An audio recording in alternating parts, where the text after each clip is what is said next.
What about this? What if we went through and highlighted, everybody highlighted what they thought was covered? And then we could see what isn't highlighted. Maybe we can use that method to focus in on what's not covered. Do you guys like that? Yeah. Okay, so we've got equipment, right?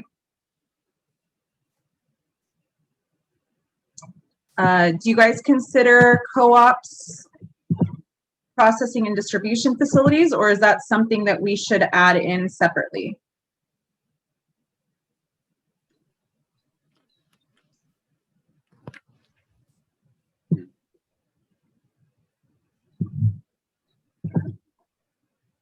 I mean, it's really kind of different, but I mean, you could put it together, but co-ops could be, actually the growing co-op, or it could be the processing facility, or it could be distribution.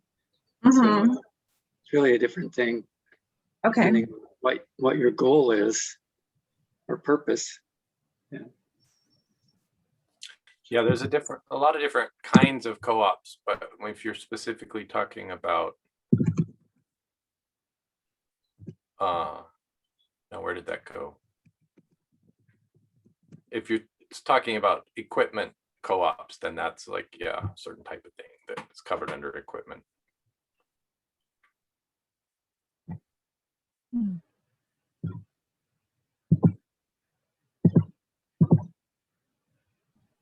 And if you guys want to add anything to that sentence, then we can just, we can play with it. So don't feel like you can't add anything.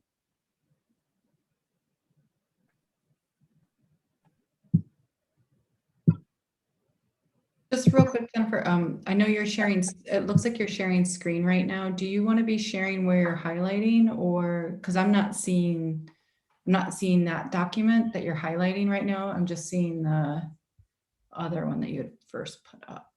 I don't know if that's just. Oh, it's not showing? At least not on my end. It might be that I'm just frozen, but if it's in Google Docs.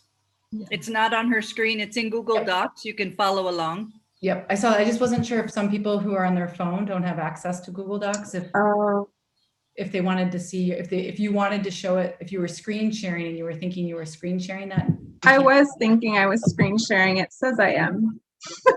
So you just I'm going to up. Stop it and then I'll start it again.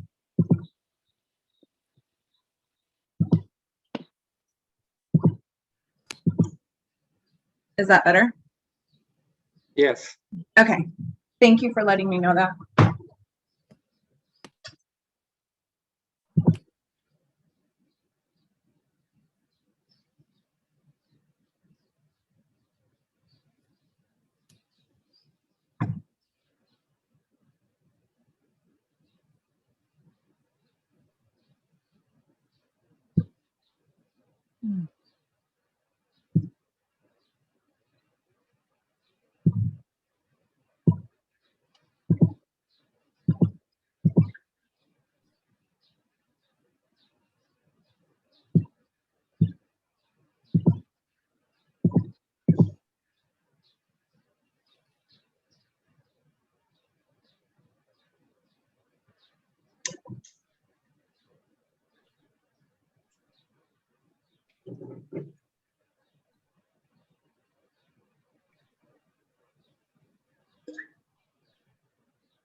Can you explain a little bit more what the goal of this, it's to get to a survey question?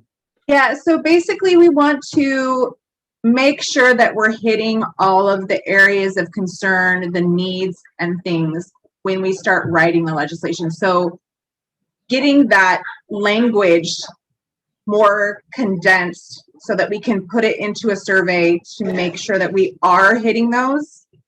And getting that feedback from the community. These are the areas of need that we've addressed. Do you agree these are areas of need? Can you add on to any of that? And then we'll also leave a space to say if they're an organization or community group or individual working to address any of these to create that database. And then when we get that back, then we'll use that to kind of make sure, okay, yes, we've got the community buy-in, these are the areas of need. If there's any more, we can see it, and then we can write legislation from that. But if we took all of these issues and just put it in a survey, I think it would be too long for people to read and they wouldn't, you know, really get it. So we need to condense it into language that people can easily answer. Yes, this is a concern that we think the department should address. So I have a question. Yeah. Are we the only group working on this kind of thing right now, or are we just one of the groups? And is there someone in charge of the Maui County Department of Agriculture at this point? There's no one in charge of the Maui County Department of Agriculture at this point. No, it will start in July of 2022.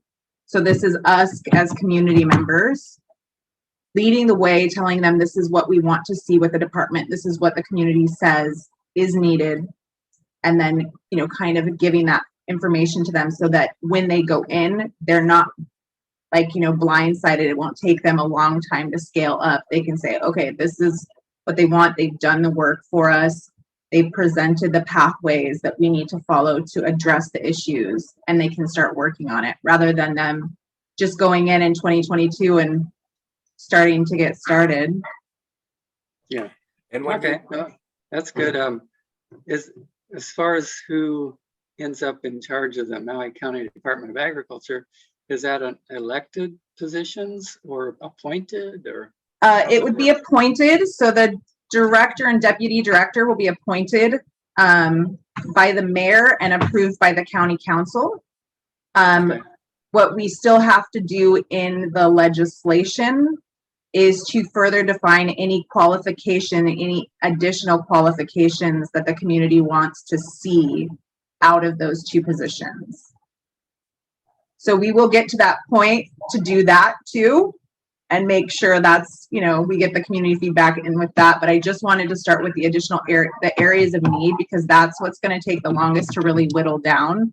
So getting that started first is going to give us some time to do that filler stuff while we work on the language, if that makes sense. Yeah. Jennifer, we can highlight.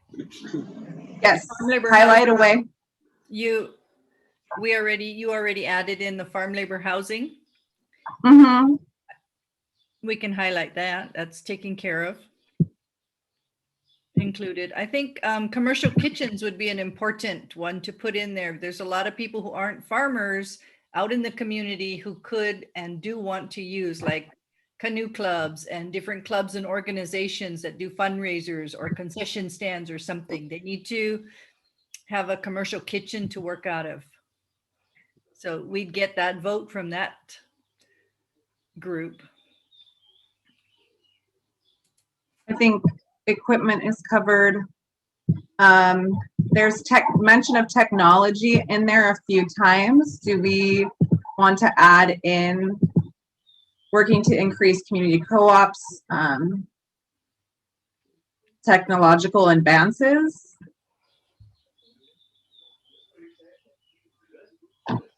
There's also the research and development portion, so we can also put that in there too. Why don't you lump the two together? If we lump them together, that's going to be a really big thing for them to focus on, and it might lose its way. We want them to take actionable steps with the infrastructure while still doing research and development to increase that kind of stuff.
Does transportation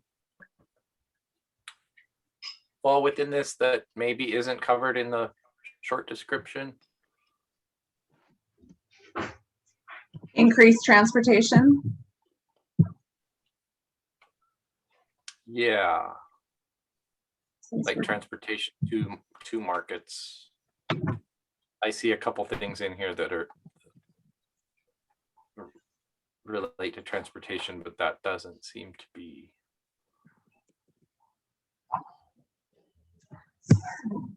Should we just say transportation for now? Transportation of You can goods? put transportation in the list of the things up above. Oh, okay.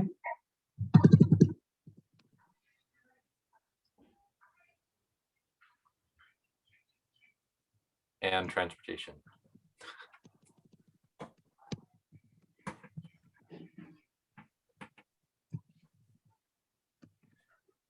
I think we need something here about, I guess you could call it marketing or some way to, what's that noise?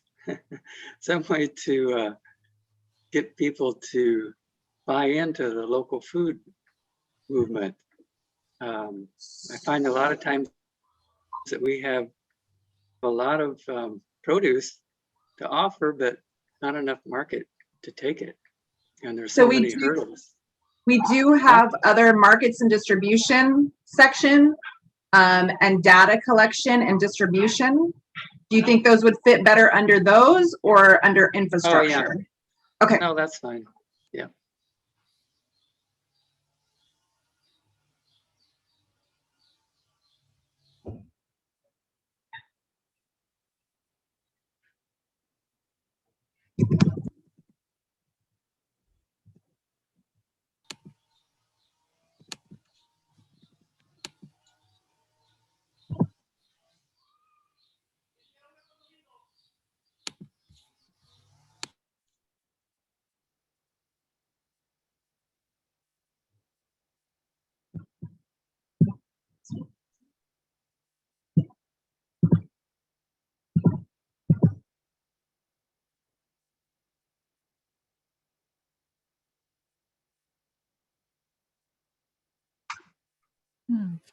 Capture more stormwater. Do you think we should put that under like a water section or an agency like coordination, or do you think it should be under infrastructure? I think that would be the Department of Water, and that would be reservoirs. We need more storage. Catch it while it's raining. Then we won't have shortage during drought. So improving access to affordable water, do you think that covers it, or?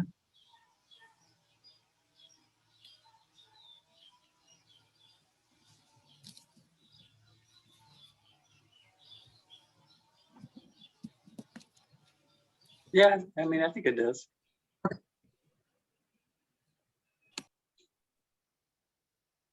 And this is not final. This is just, we're getting the question out to the community. So the legislation, this is not going to be the legislation like sentence too. We're just trying to get the community to understand, okay, we've addressed that infrastructure is a need.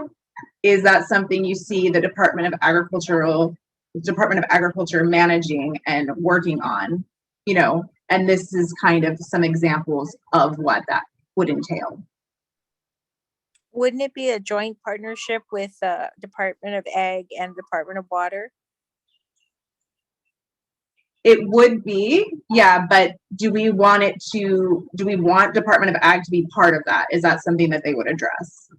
The partnership and who handles what would come later, if that makes sense. We're just asking, is this something we want the department to address? Yeah, I think so. Okay. I think it's, sorry, this is Makalea.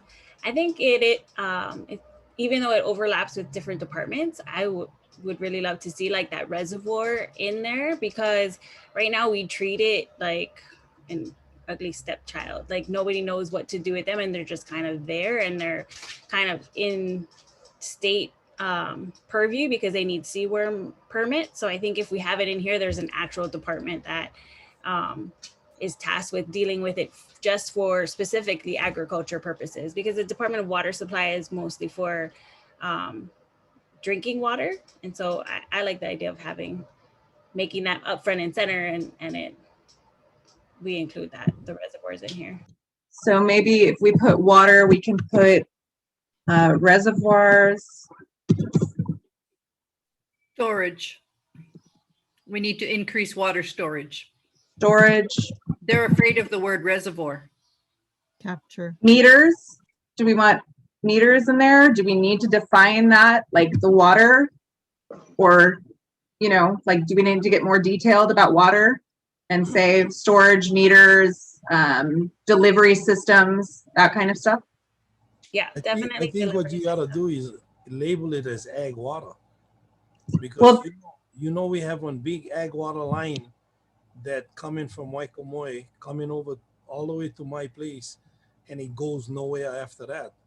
It's like the bridge going nowhere. There's a big pipeline, but no ag water to fill that line. That line was supposed to continue down to the ag park and to the farms.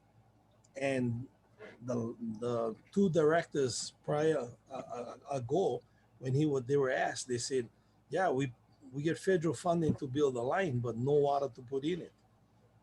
So along those lines with the reservoir, I think it's nice to have the word water in storage and meters, but it should be, we really should be looking for ag water. I agree with Brandon because we had our water breakout session last time, and um, after that meeting, I thought about water a lot, and our section we were talking about how like the Navajo side, because Bobby Pahia was in our group, is really really dry, and how is it that there was so much water that was irrigating so many acres and acres and acres of ag. And of course, the commission required, flows, in-stream flows, which we approve. We don't disagree with that type of um, life. But the point is, I think we need to kind of reserve some ag water because there's a huge line that goes to Kihei, Makena, wherever, 36-inch line. And I think that they're drawing a lot of water from that source. And so is maybe the development within the Wailuku area, Kahalui, in the past. And I'd like to see some kind of data where how many gallons is going to, human consumption, whether it be watering lawns or flushing toilets or whatever, but compared to ag. And we're gonna have to try and reserve some ag water for everybody, not just a couple big ag users, but and kind of watch for that because it's getting gobbled up faster than we even can realize. Yeah, prioritization of water came up multiple times all across the different sections. Go ahead, Jerry. Yeah, I just wanted to say in that opening statement on infrastructure, when you're talking about increasing access to, and you go through a list of them, some of them, I think it has to be not only increasing access to, but availability of, because you can't increase access to water if there's no water. Okay. But if you can increase the availability of water through strategic reservoirs, that's a positive thing, right? So I would put in availability there. Okay. Thank you. Yeah, the storage is a real big issue.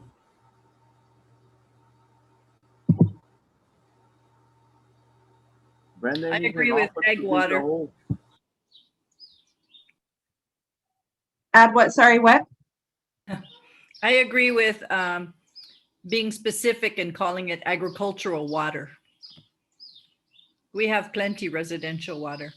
This is ag water for farmers and ranchers. Yeah, we need to be specific there. So they, Okay. yeah, So if we are specific and we say ag water, yes. then when we look at commercial water and what they're using for hotels and stuff, are we going to want to look at that as we look at prioritization, or no? That's what William was just saying. Yeah, I think as far as information, so you can see what portions of the pie, where is it going? If anything reference, I don't think we'll have control of it, but these developers, they'd rather you buy your food than grow it. Because they'll make money. They're not gonna make money on your farm, but they're gonna make money on development.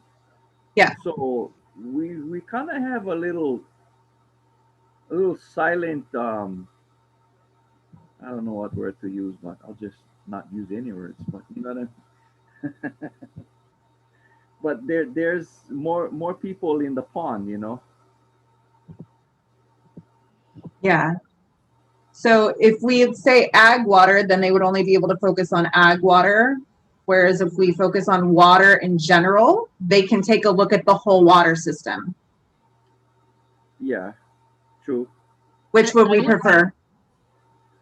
This I is would the think ag that- department, so it should be the ag water. Go ahead. Okay, so what if we say install or develop an ag water system? So when they have to do that, they do have to look at the full water system that we have now and see where the ag water will come into play and how much of it, to share and share alike, more or less. So there would have to be a study in order for them to set up an ag water system, which would include everything. Which would include everything. Yeah. And a lot of the systems in place was developed by ag through government funding, federal funding, and whatnot, whether it be So- pipelines or ditches, and then it just gets gobbled up. Or just repurpose the current system and add to it somehow, or reestablish the ag water system using whatever is usable that's still there. So it doesn't seem like it's something that they have to reinvent.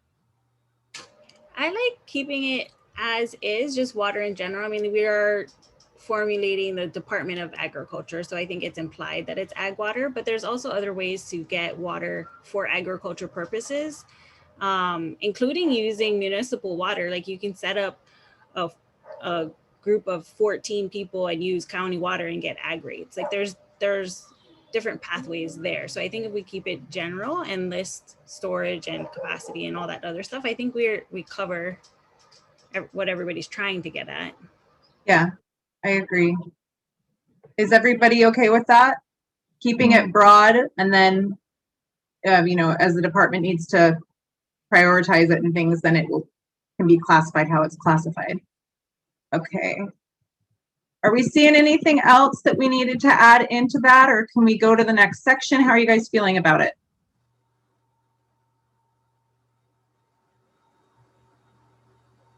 No, the water, as long as ag is not forgotten, we'll be okay. No, ag is, that's going to be one of the main, issues. Water is a huge issue. So I don't think that's going to be, I think that if we said just ag water, it would actually limit us more than it does if we just say water. Does that include wastewater too, which is also an It could, yeah, it could include gray water and wastewater too. So, that's looking at that whole overall system. There are some, ways to utilize gray water that, it's not currently happening, and things. So keeping it open is. Do we want to kind of make a little short list, like a reminder list? Gray water, ag water, or no need? I think it's all in here. We're not going to delete this. We're always going to have this and everything that we do. So if we have like questions, what kind of water, we can go back and look at all of these. I'm keeping each and every single database. So like the one that we originally typed everything into, I left that alone and made another copy to organize it and things. So we'll have everything as we go, so we can always look back on stuff.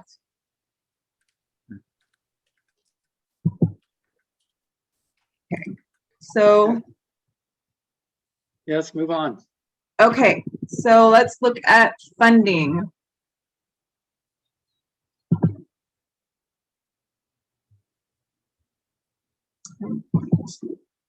Why is this scroll?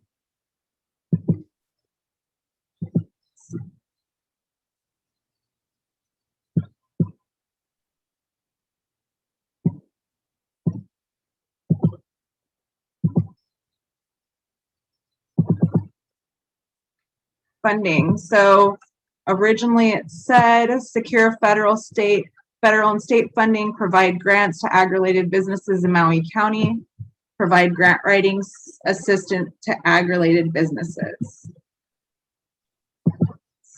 So we can put that here and then add on to it.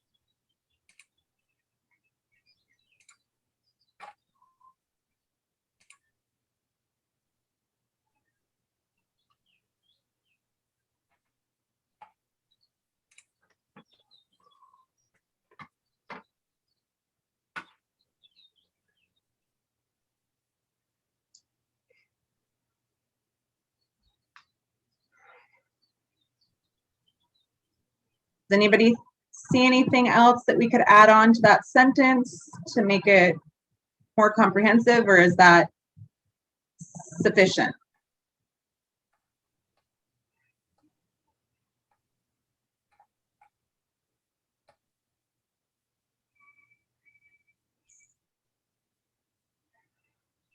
Looks sufficient.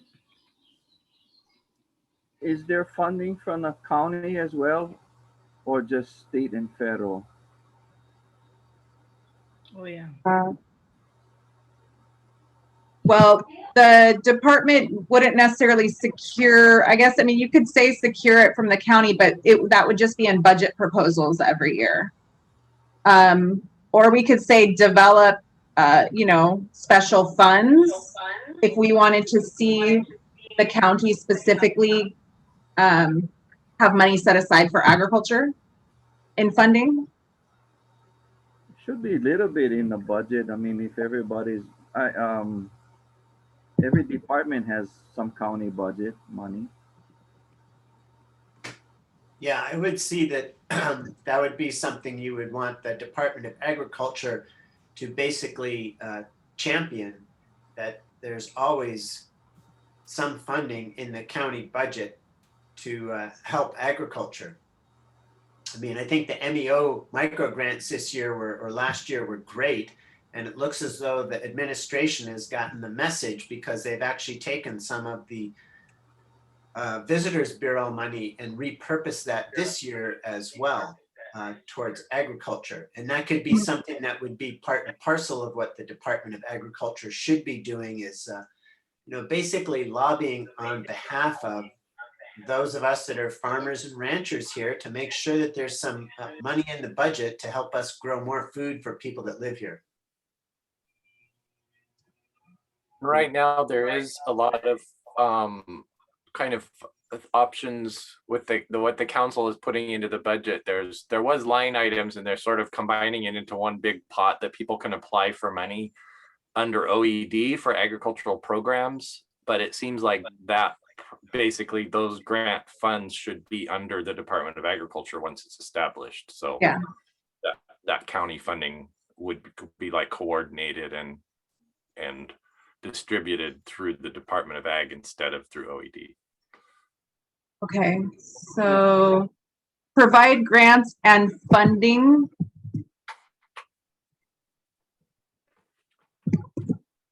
So that we know that the department would be managing that to ag-related businesses in Maui County.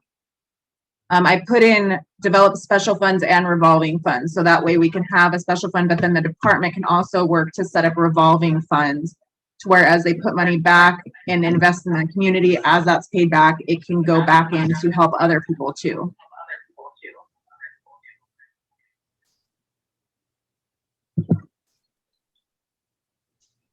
How are we feeling about that one? Yeah, the grant writing assistance is really good too. Yeah. I don't know if businesses, if you want to be a little more general than businesses, because some of it goes to nonprofits or 501c6, you know, organizations that aren't Okay, business per se. ag-related. How else can we say that to make it more open? Organization. Yeah, organizations or businesses and organizations, something like that. Businesses, organizations, and projects or community projects? Yeah, that works. Yeah, Should say ag. along those same lines, I was thinking that we may want to address specifically how funds are being channeled towards food security programs like SNAP and WIC, how funds are reaching the consumer who is in need and or other community support efforts. So that could be beyond organizations and businesses, reaching, I don't know what exactly you would call that, consumers, but I think it may be important to articulate that as well. Community projects and needs? Yeah, that Yeah. makes sense. I'm going to throw in my marketing thing here again. Funds for marketing local food. I mean, that's where I see the biggest obstacle right now. Okay. We could have twice as much food in 3 months, but no place for it to go. Okay. I guess the question overall on this is this is more talking about the sources of the funding for ag in general. And if you start listing what the funding is going towards, then that can be like a whole nother list. Because yes, we need money for marketing, but we also need money for infrastructure and for transportation and for certified kitchens and processing and So is that, do you think community projects and needs covers the marketing? Not really. No, But that's okay. would it, That can come could it later. umbrella under businesses and organizations or? Pretty general. Okay, Yeah, I mean, it could fit. okay. And this is not, this is not set in stone. This is not the legislation. So we're just, Yeah. we're getting there. It's little steps to big steps. Okay. You don't want to scare them. Yeah. All right. Then I have a quick question. Going back to Lily's point, where would those like needs fit in? Like, I don't know what the other kind of tabs that we have, but I think that's important to like get that, like it's the distribution and food systems part of it. So we do have markets in here. We have food distributions and we have food insecurity. Okay, perfect. So that we'll go through those too. So, okay, so we're gonna go down from funding to the next one, which is gonna be research and development. And let's see. Originally we had this. I'll copy and paste it there.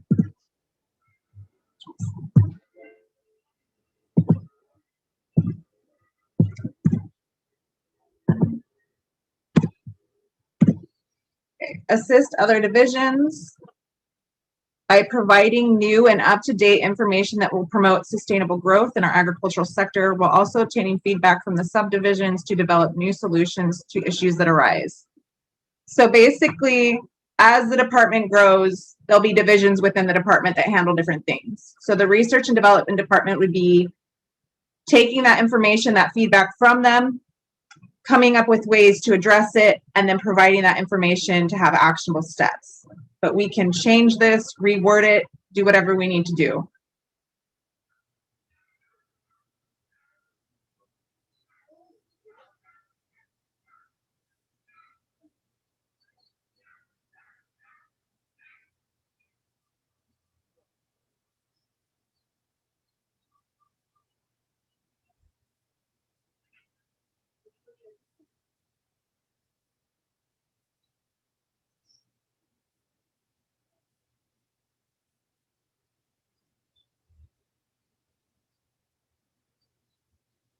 Where does the research come from? The research, Yeah, like who would be doing the research? Is that something like CTAR or whatever, anybody, private research? research can come from anywhere, really. So it could, we can say collaborate with existing organizations, community, and experts Yeah. to provide. You want to do that? Yeah, Okay. because that is something that is in place, but it should be like sometimes research comes from like farm needs, or you know what I mean? And they say, okay, we should maybe research this rather than research nothing. And I don't think the department should have, as my personal thing, a research component other than having working with the people that are in research. Unless a researcher wants to come in and spend some time on some stuff, and they come in with their own funding and grant or whatever, and the county just kind of oversees it or whatever.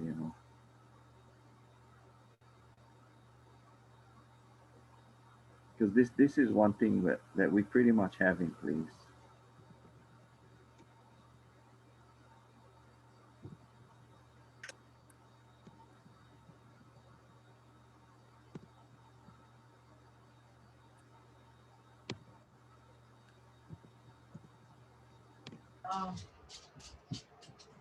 Is like NRCS covered under research institutions or like Oahu RC&D, or would we Yeah. want to say like government agencies?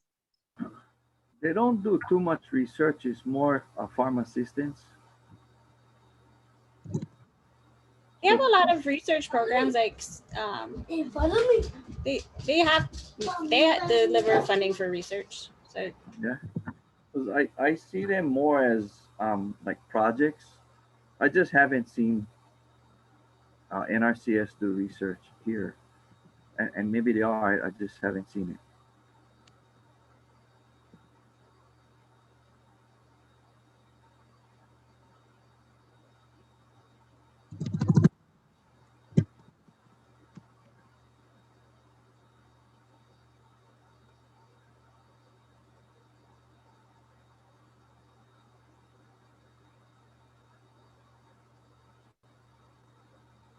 I think that if we just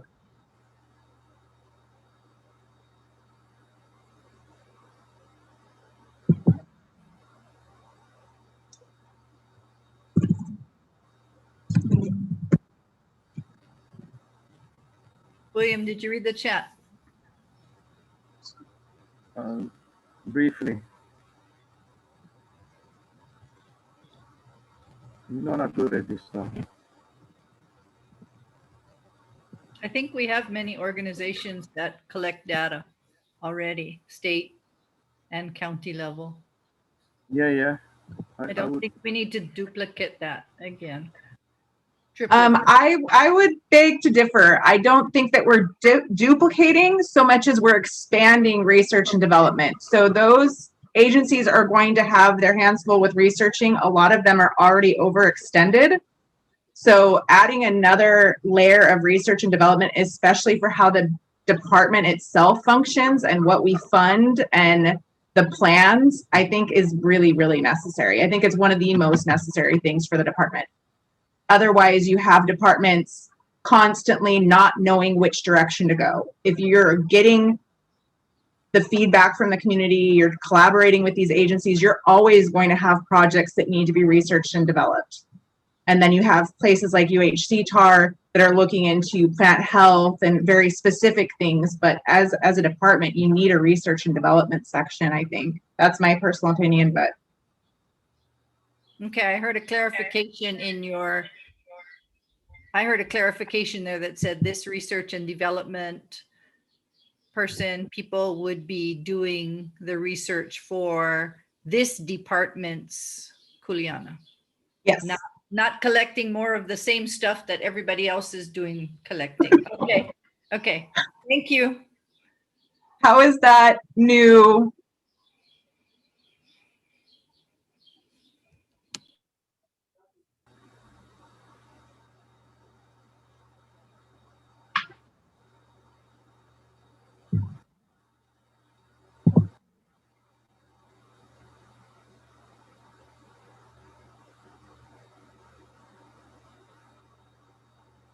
What do you mean by obtaining feedback from the subdivisions? I think we can erase that part. Sorry, I put obtain feedback up above, so I'm gonna take that out. Originally, that was going down to the different, so you'd have divisions, right? But then you'd have subdivisions within those, and you would go to under the division head into the subdivision to gain feedback from the people that were actually working in the field. But I think the way we have it listed in the beginning will cover that.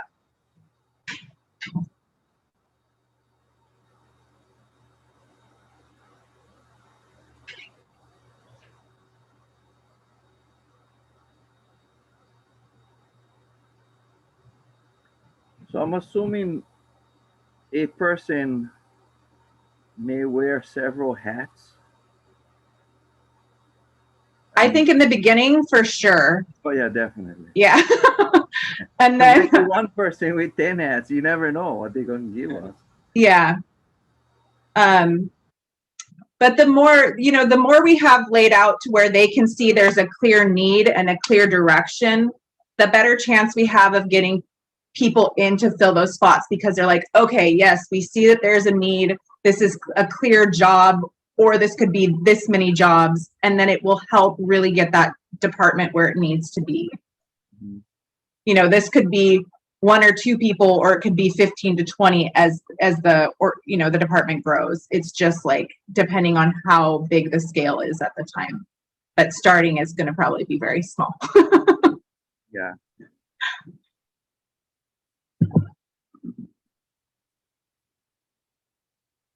I think that's pretty good. How are we feeling about that? Good. That sounds good. One question I have, for example, if we wanted to find out how much production of local food there was on Maui or in Hawaii, so we have a starting point, and then say we want to double that in 10 years, which I've heard that number from the state government. Then we know if we can do that research every year, every couple of years, we know if we're making progress or if we're not. Would something like that fall into this? Yeah, and if there's, because that's already been a goal, can the department, can this research and development collaborate with the folks that have already started that research to either assist them to further it, or, add on to it, or see where the gaps are to fill those in? So, all they really would have to do is extract it from the Hawaii Ag Statistics data, which is usually a couple years behind, unfortunately. But that is being taken without anybody else's effort. It's just and communicate that to people. Oh, really? Well, I tried to get that information from the state, and they said they don't have it. They might not have real current stuff, but they have it. I think it's very old, very, very old. Yeah. No, it's about 2 years behind.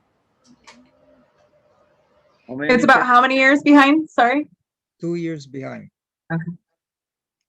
Maybe we can include something in here about addressing data gaps or something about, I feel like data is missing.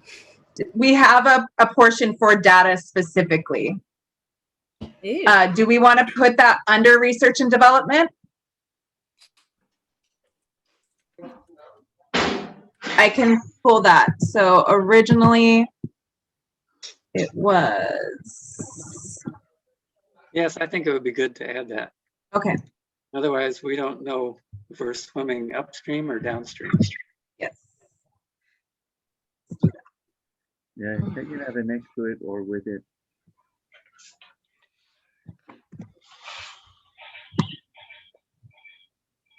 You know, Jennifer, can I say something? Yeah. I know I've been to several farmers union state conventions, and I remember the last one that was on Oahu, they had somebody that was trying to set up a organic database. Now, how far they got, I don't know, and I don't know if it's just Oahu, but they were trying to do something like that, something that would be more current than what the state can do. That sentence, Jennifer, if you can do collect market and ag data from Hawaii Ag Statistics or NASS, NASS. Do we want to be specific or do we just want to leave it more broad in case they? It almost sounds like they're gonna duplicate efforts, but it may be more current. But I mean, farmers really hate filling out these things, surveys and whatnot. It does suck up your time. Okay, since we want to combine these two, why don't we go down to the data and look at some of what of the issues were listed under data so that we can make sure that we're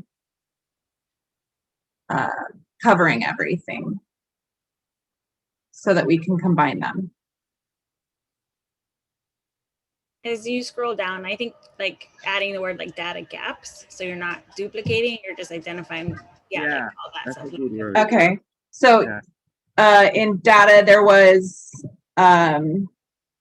looking at data with climate change, the supply and demand market, how do we reach actual food security, what are the current farms currently, how are they doing? Oh, sorry. They collect for everything, even like workers, how many workers or how much farming, and I mean it's like crazy. So we want to keep it broad then, yeah? Yeah. I mean, you know, you extract what you have and then what you're missing, maybe then you go ask for that. You know what I mean?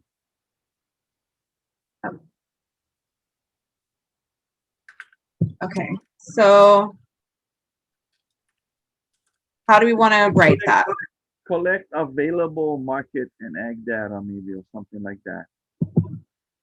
What is the word? I don't know who was speaking. Gaps. She said gaps. Fill the gap. Fill the gaps. Collect available marketing and ag data and fill the gaps or something like that. I don't know. You guys figure. Yeah, and fill gaps. Okay, and fill gaps. Oh, it's already on the bottom. Okay. Community to So, address so we're going to collect and then we're going to create databases that can be put to use to fill gaps. Are you going to compile the data? Yeah. Yeah. not to fill gaps, but that fill the gaps. To address the gap. Yeah, that looks good. That's okay? Fill gaps, address gaps, changing? Address and fill. I don't know.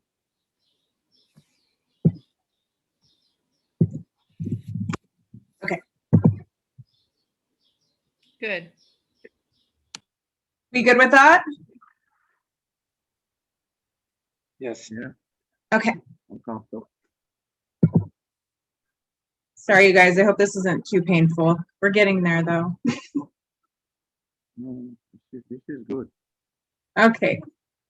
Education, outreach, and advocacy. That goes with Yeah, over there. This is what we originally had. And then we can whittle that down if needed and add and change or whatever. Mhm.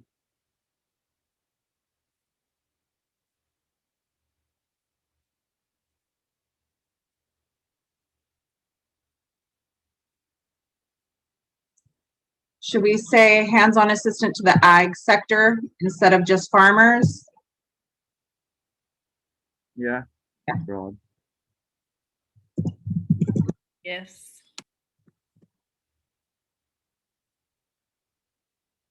Good catch.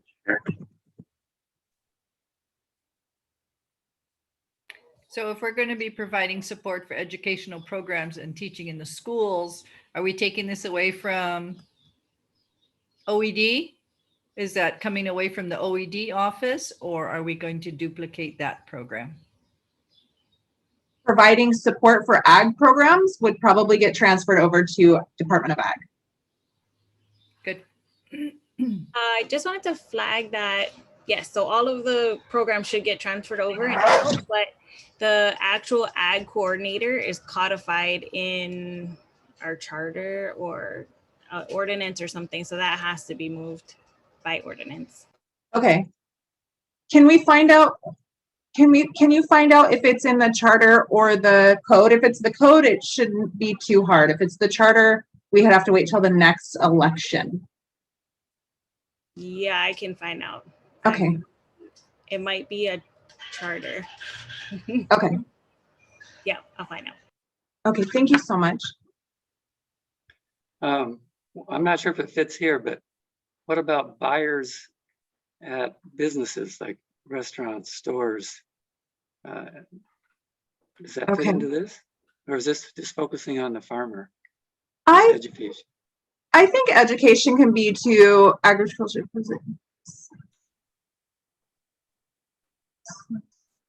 Yeah, Okay. I know part of our education in the Cattlemen Association is also to focus on the consumer, educate them about the product or whatever is on their mind. And I think it flows. I would agree. I added in markets in there too. So then it would cover like talking to restaurants and things like that, restaurants and grocery stores and things to spread education. Great. Yeah, markets and consumers. Okay. Are we okay with this? You want to add on more or it looks okay?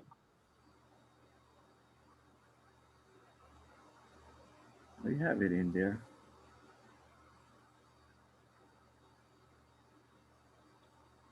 Looks okay to me.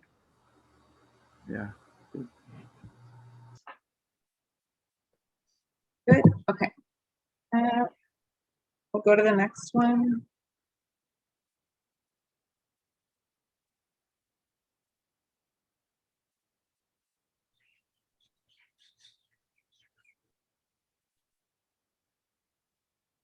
Okay, policy, regulation, and assistance.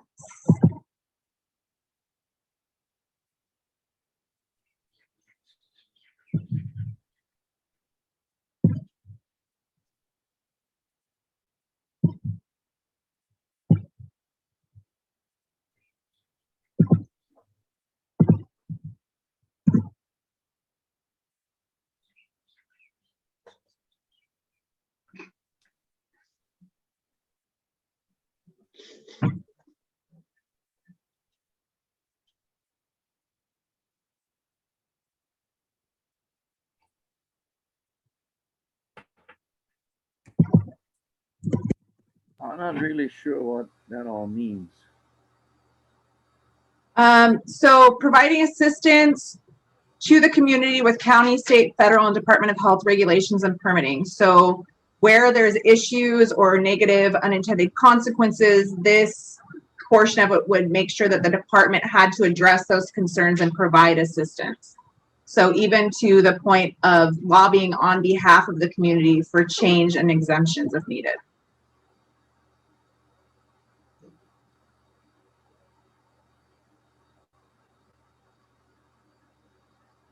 So that's kind of like education in a sense, right? Yes, there'll be education, but you would also need some action. So for example, if let's say there's a Department of Health regulation that comes down and it is going to knock out, you know, even 1/10 of our farmers because they're not going to be able to meet that regulation, right?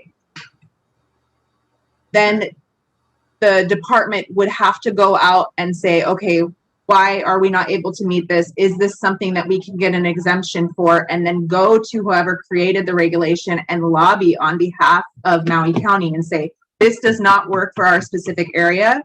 We need an exemption, or we need to change the language for us so it'll fit. Because right now, when those regulations come down, one of the issues that we heard over and over was that if regulations are coming down, there's no one to like go to those, you know, departments or the federal level and lobby against them, because everybody's doing the work in the field. And even if they did, you know, 1 or 2 people, they didn't feel like it was going to make a difference. Yeah, I totally agree that we need this. There's a lot of changes I can think of that would help help our cause here. So community in this statement means farmers and ranchers, Aggies. Yeah, it would also mean the markets. It would also mean added value product makers. It would be the ag community. Thank you. I don't know if it's redundant to say county, state, federal, and Department of Health, because Department of Health is part of the state. So I'll take it out. I guess I was hyper focused on Department of Health. Sorry. That's definitely a big one. I'm like, you guys are throwing down too much, man.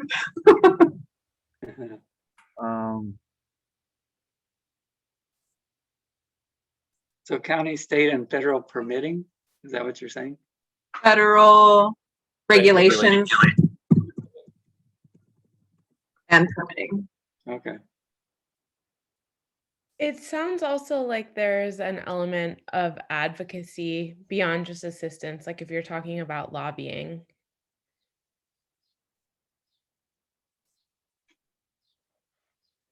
Okay, so provide assistance and advocacy.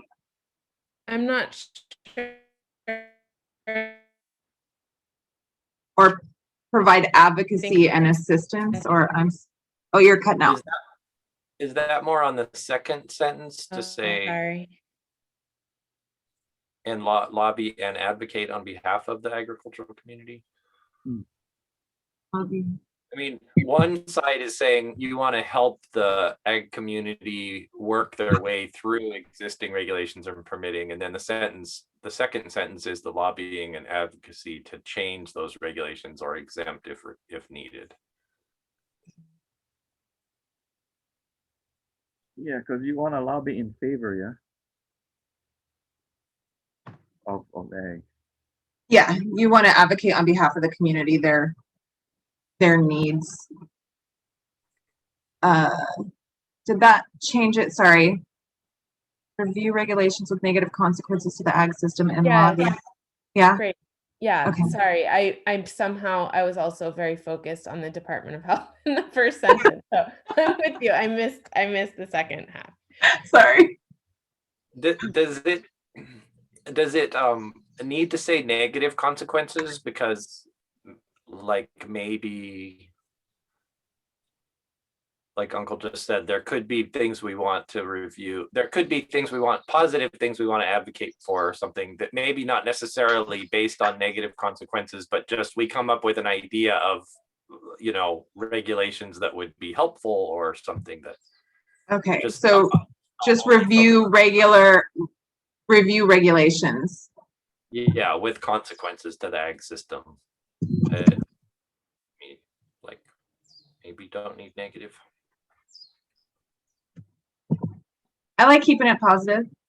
It's a good way to go. Maybe we should start with that sentence and end with providing assistance when necessary to meet the regulations. I like that. If we can't change it, then they got to help us make it work.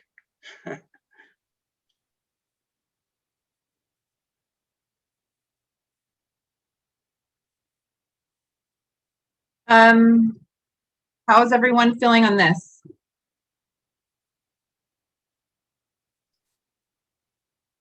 I'd say provide assistance when needed.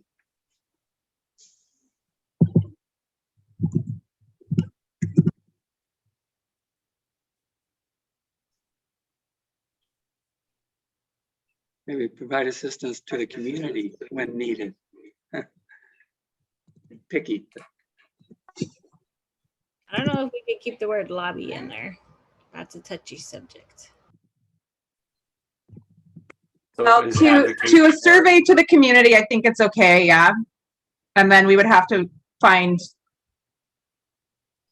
more creative language for the Well, for the legislation. advocating is like lobbying, so you kind of So, okay, that, you know. and advocate on behalf of the community for change or exemptions.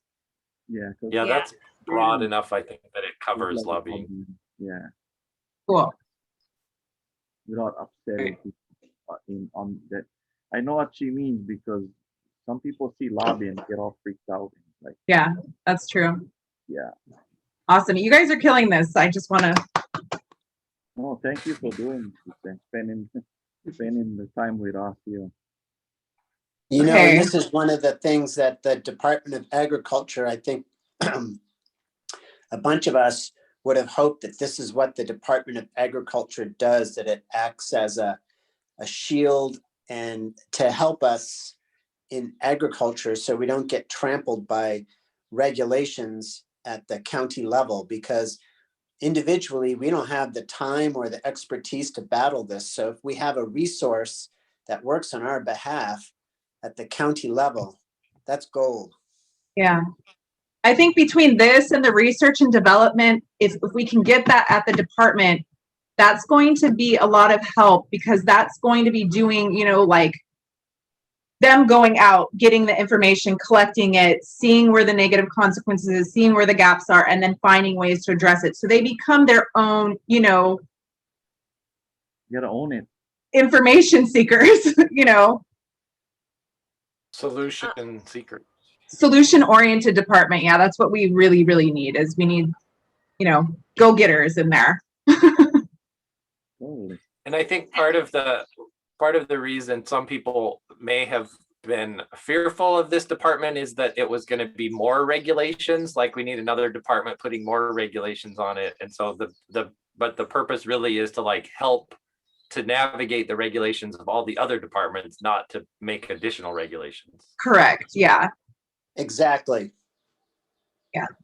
One of my ideas and hopes for this department was not only to help with the regulations, but just navigating all the different departments we need to go to get this, you need this, you need that also.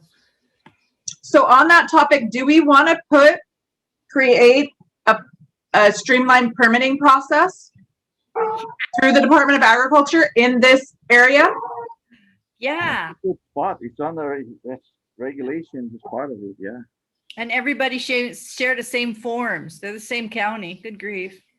Yeah, I mean, I think, you know, me personally, what I was seeing was the department having to go to the different departments that all have to do with ag, take their current applications, see what's on there, what's needed, what information is needed, create a new form that goes out.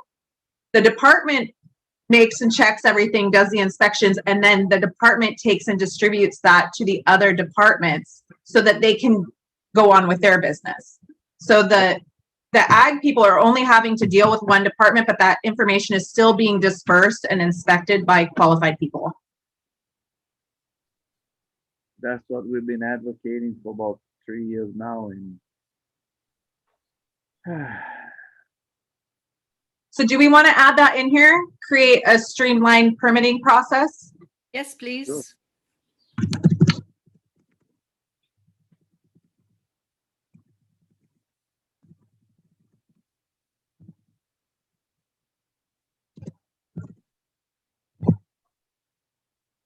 Okay. I should say for ag. Yeah. Can't do it for everything. Okay, so are we good on this one then? Should we go to the next one? Well, Can the, I? Oh, go for it, Will. the aquaculture, is that county permit difficult to navigate? I mean, that staying there, or I'm just a little off. Oh, that's these were the issues underneath policy and regulation assistance. So one of the things when I was working with the local ER groups, the federal and state government agencies created a streamlined permitting process for them, but the county refused to take part in that. So they still had issues with county permitting because they had to do it separately from the federal and state process. So that was one of the issues within aquaculture. Yeah. Does that make So sense? it does, but it's everybody's issue, not just aquaculture. Yeah. Yeah. Oh, no, it will. We're just going to keep this one sentence, but below it is all of the issues. Yeah, I just missed the turn home. Yeah. Okay. So, I just had Maka, one. yeah, one go ahead. When we talk about the systems and advocate on behalf of community for change or exemptions, I just kind of see this as like I don't know if we should add like incentives in there, because I think a big, that's, yeah. I think it's easier to digest like giving incentives to ag than exempting them, and people always push back about exemption, so. I like that.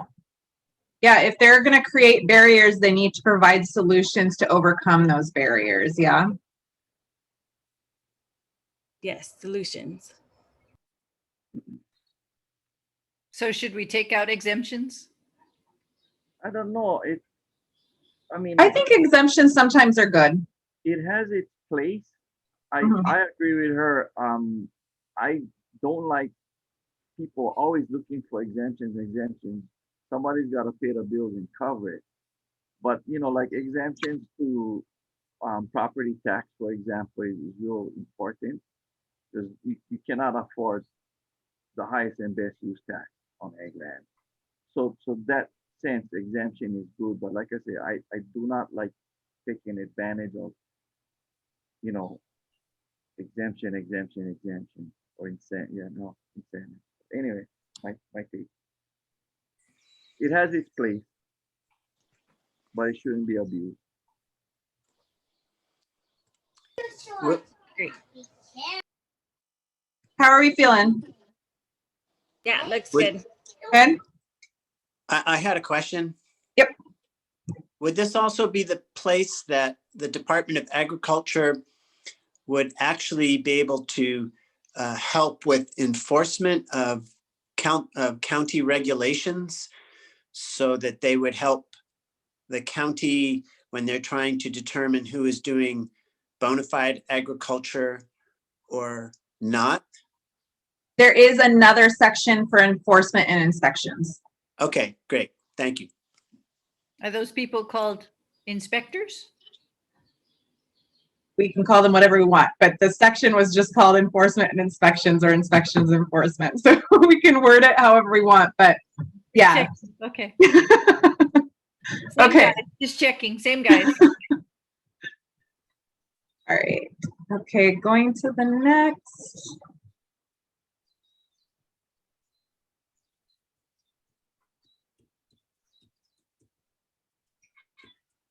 Okay, agency coordination.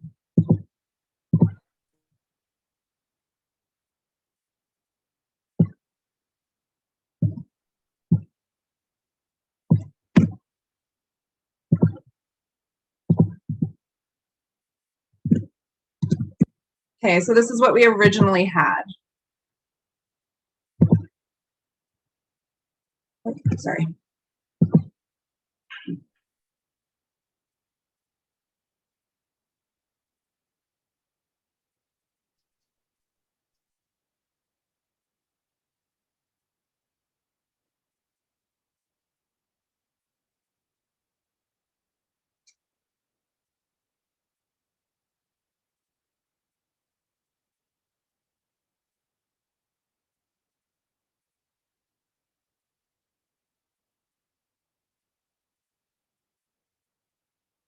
Is this the enforcement section? I see a lot of like overfishing and enforcement stuff in here. No, I did add these things under agency coordination because some of it won't be able to be enforced or acted upon by the department. So it will take agency coordination between the department and other agencies to address those things.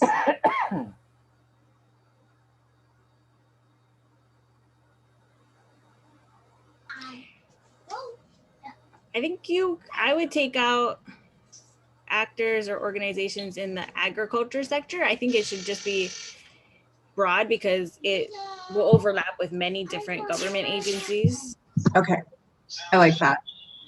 The other, I In meant to take out the agriculture part, but however you want to word it. But yeah, it just overlapping with whatever agency is pertinent to. Because like you guys are saying, Department of Health does some, like, you know. I wasn't understanding the active part. Is that fake farms? the what? The actors part? Actors is just like another word for like stakeholders. So it's just people that are acting within that sector, but we can take it out. I always wanted to be an actor. Should we say, I think we can drop the first two words and just say open lines of communication within the agricultural sector. There's no between anymore. Within?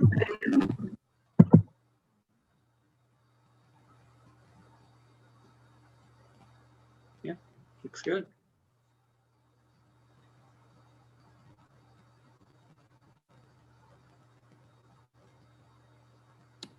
Is that good? Or are we still looking or? Looks good. Good for me.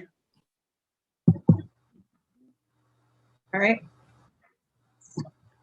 Agencies, who, what, I mean.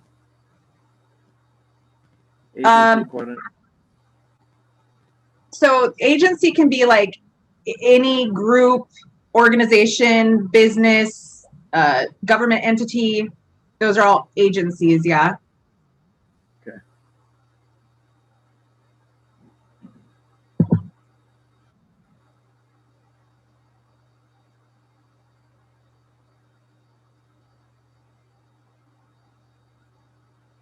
Okay, workforce development.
My first impression on this one is the number of businesses utilizing local agricultural products is more of a marketing aspect, and it may be the result of that may be workforce development, but I'm not sure if that in itself is really workforce development. Okay. So maybe work to increase the number of agricultural enterprises or industry or? Yeah, I mean, the first part of this and the second part of this are sort of saying the same things in different ways. The number of agricultural workers and opportunities for agricultural jobs to pay livable wages. I'm not sure how to reword it, but it just seems like the first and last sentence are a little redundant, and the second part of the sentence is a little bit more about marketing. So I'm not sure. Does anybody have any suggestions with that in mind? I was feeling the same way, but I don't know how to restructure it. But what's coming to my mind is, to pay a livable wage, the farm has to make the money to pay it. Um, I just did my taxes for 2020, and I don't pay myself. And gosh, we could never pay somebody $1 an hour to work for us if we had to. You know what I mean? So it's like, where do you get the money from to pay these wages? We're just not getting enough for our product, and yet everybody thinks we're killing them with, local food is more expensive, this and that. But when you gotta pay the bills, it sure doesn't feel that way. So look for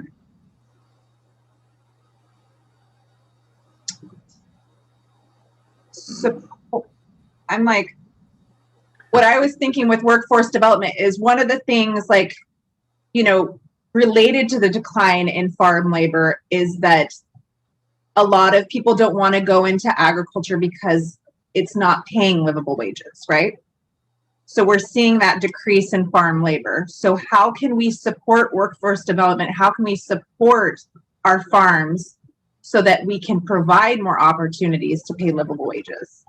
So if it's an issue that the farm can't pay livable wages, then it would be through workforce development that we would find ways to support our ag sector so that they are able to do that. But the wording, Yeah. how do we find that wording? Yeah. And marketing does play a part of it, because that's what generates the income to pay the work. So work to increase. And there's other aspects of jobs, agricultural jobs, than just living wages too. There's, a lot of farms depend on woofers, and they're providing housing in exchange for, for work. And that's part of workforce development too, housing. And I don't know, I'm not sure how exactly to fit that in there, but it's also my understanding that housing is not legal or permitted on agricultural land. And so maybe looking at some of the related policy issues that affect the expansion of workforce opportunity and development. I'm not sure exactly how to word that, but I think it's important that somehow the underlying causes of the restrictions and the challenges are addressed as well. If I could jump in there, the planning department is rewriting a bunch of the rules for that pertain to agriculture. I think it's section 19 or something like that. William might remember.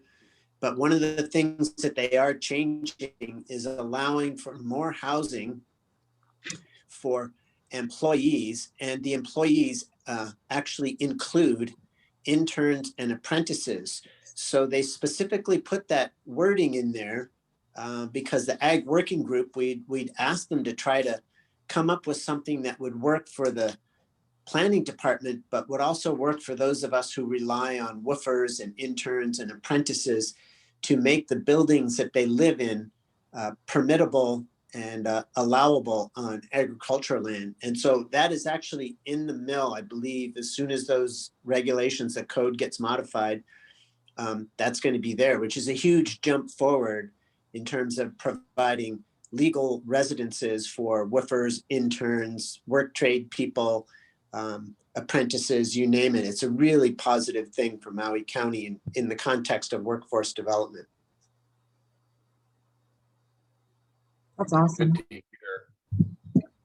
I like the way you've rephrased it, and I think if you say something like livable wages and workforce housing or something, just put that at the end then.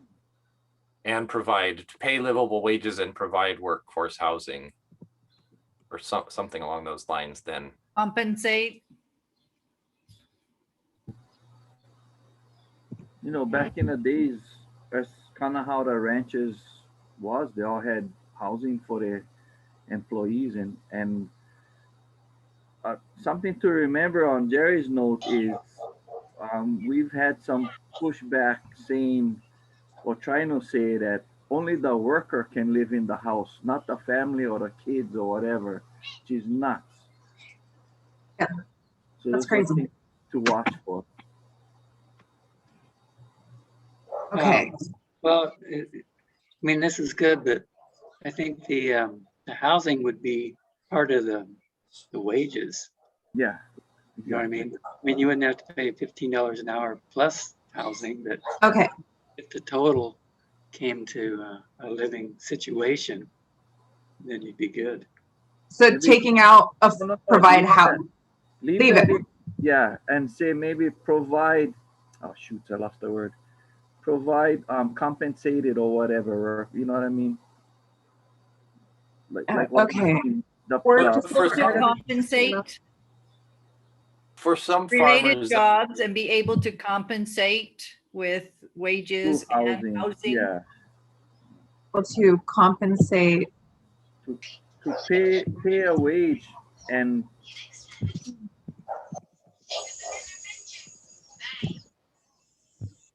affordable workforce housing. or incorporate or something. I don't know. Not affordable, it's compensate with wages and housing. Sorry, Jan. Yeah, with wages and housing to meet Yeah. the needs of the workers. Like a package deal. They used to even give gas, $5, 5 gallons gas a week. Yeah, Ulupalaco Ranch. I remember some cowboys that we used to hang out with, and they'd get 5 gallons of gas a week as part of, and the house and whatever. And meat. Yeah, meat, house meat, they would call them. Of course, there's an old cow, but whatever. That's cool. Yeah. I think you could take off work too and just start the second sentence with support.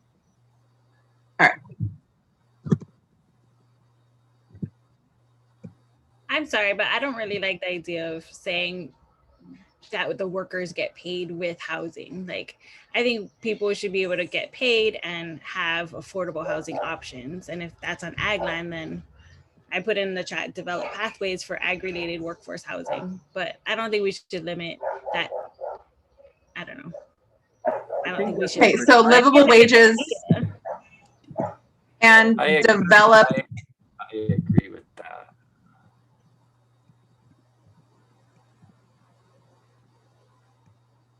Yeah, that makes sense to me. I think that's what we were trying to say. Is that better? I think So it makes my like- now feel a little better. I mean, if the farms can afford it, then it's fine. I mean, I think we're going to have to raise the prices of the food.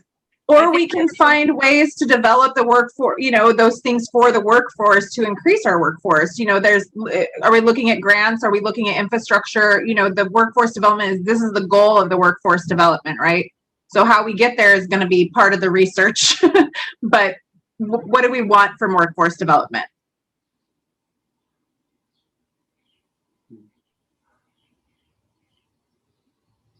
Well, does this include education for the workers? Education was up further.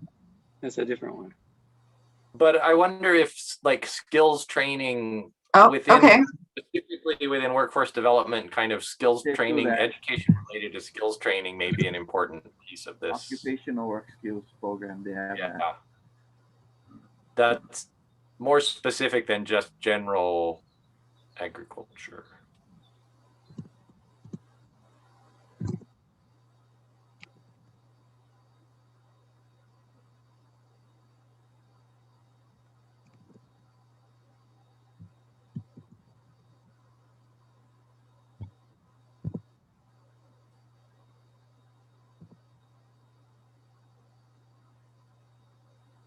put in occupational in front of skills. That's their own workforce development buzzword.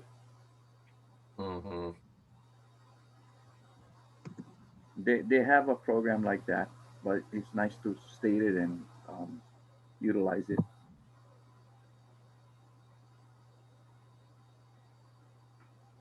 That looks better. I like that. I think it might need a little more work on the wording, but it's got the idea, so we could move on and then you can work on it. Okay. It's always a challenge to fine tune the word crafting by committee. Okay. Yeah. This All is right. definitely looking good. A lot of cooks in this soup. It's all good though.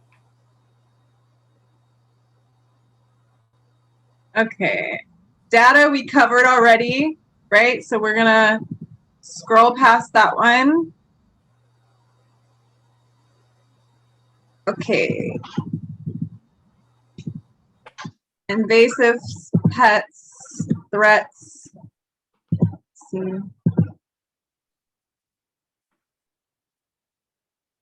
I think before we didn't have this broken down like it. We just had the enforcement and inspection.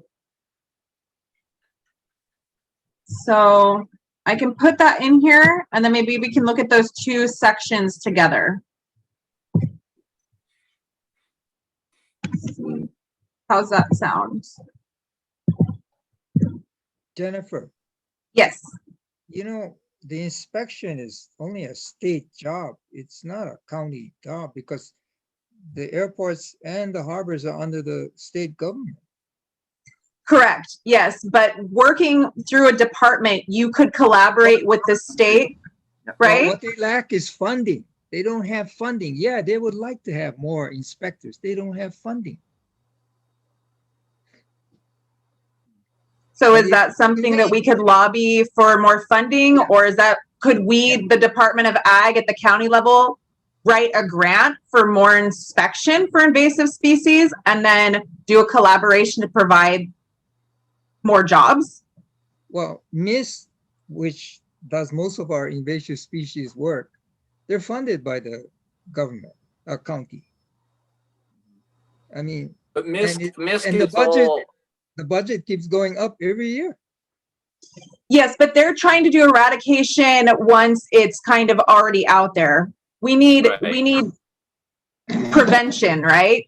So finding a way to collaborate with the state to have more preventative measures is going to be something that the department has to work on with them. There's got to be some kind of collaboration, whether that's the county writing grants so that we can hire people and contract them to the state so that we can have those, or something. There's got to be some way to work with them because we're seeing the drain on our resources by waiting until the invasives arrive and then trying to eradicate them rather than preventing them from getting in the first place. Jennifer? Yeah. Would it be possible to require all incoming invasives, all incoming containers to harbors and airports to be pre-inspected before they leave their destination? That would help. That's federal. it's not a county prerogative though. It's federal. Yeah. Yeah, Makalea?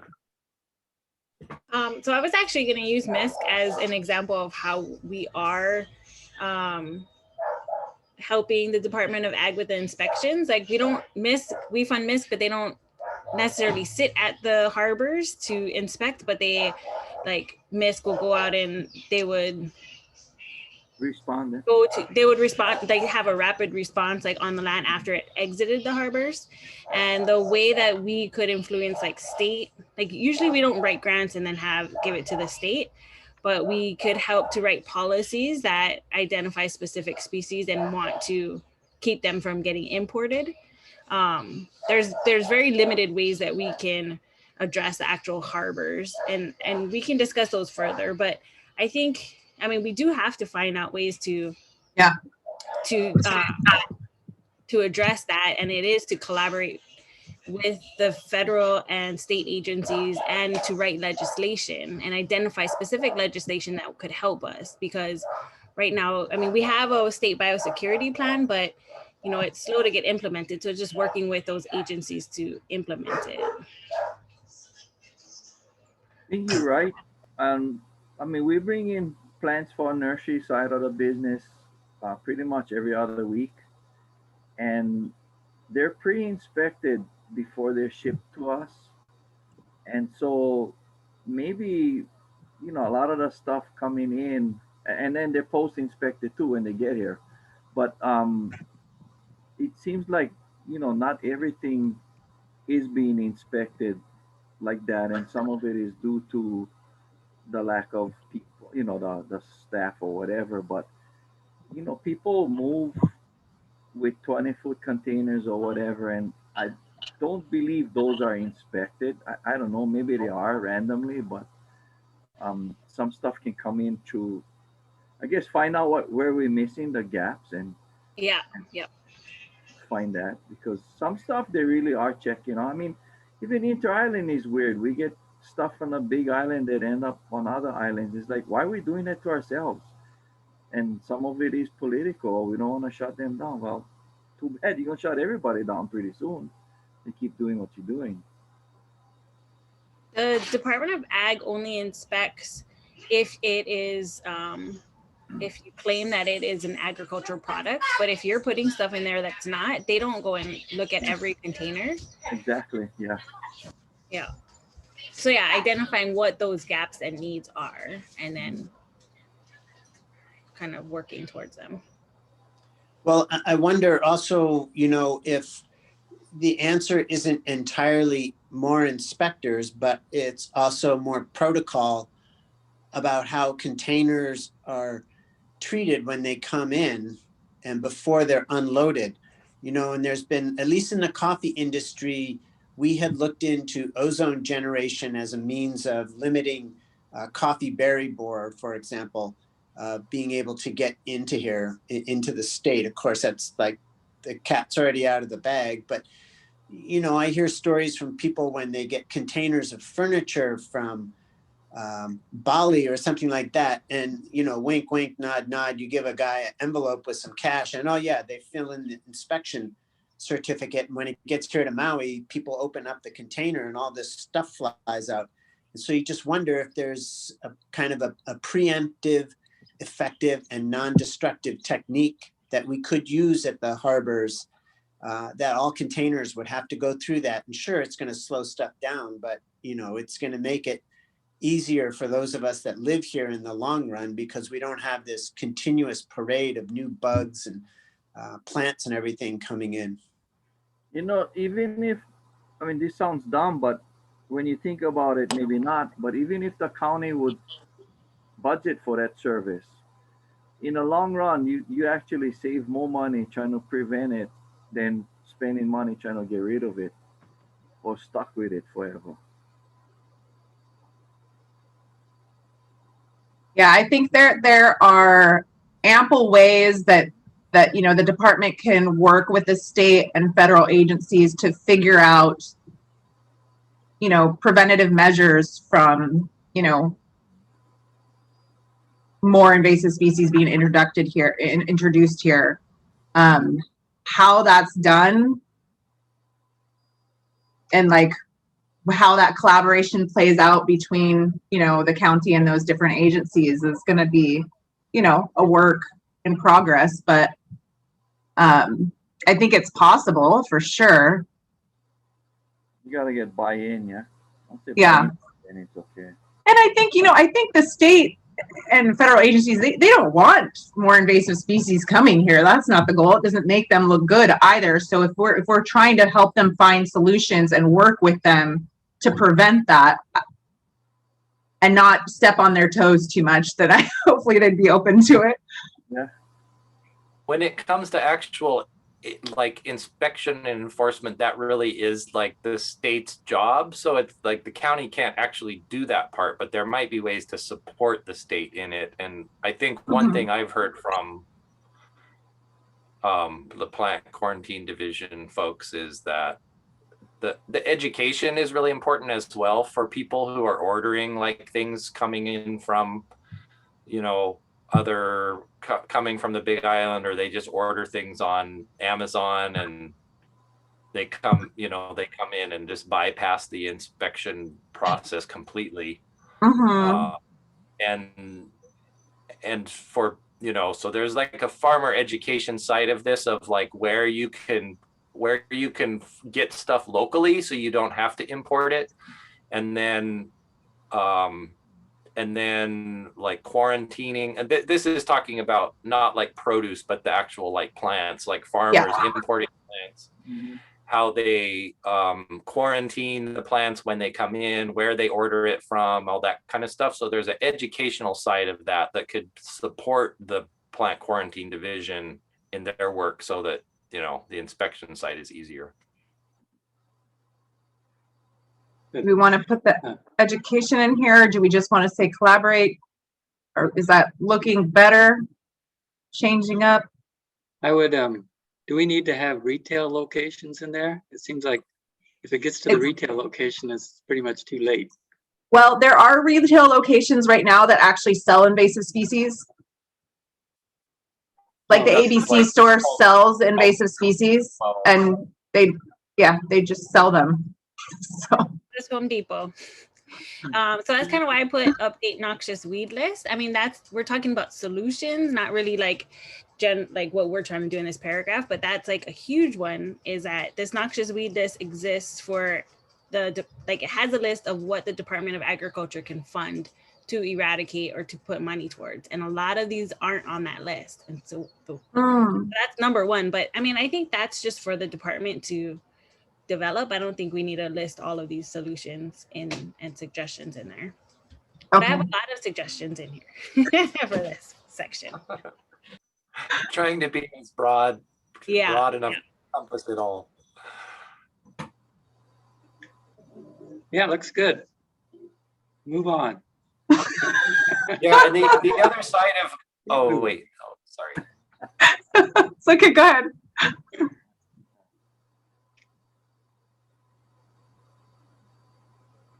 Are we good? Are we moving? Does it say pre-inspection before they leave their destination?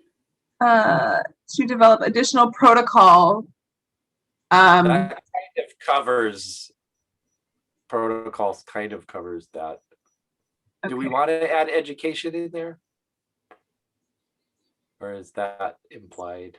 How about encourage pre-inspection, or I'm thinking snakes and skunks and possums, and gas those Christmas tree containers before they leave Washington.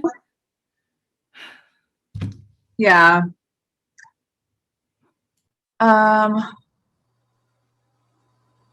Develop additional protocols and education to prevent introduction to species. Is that the additional protocols, is that broad enough, or we want to say and pre-inspections? Like pre and post inspections. Prevention.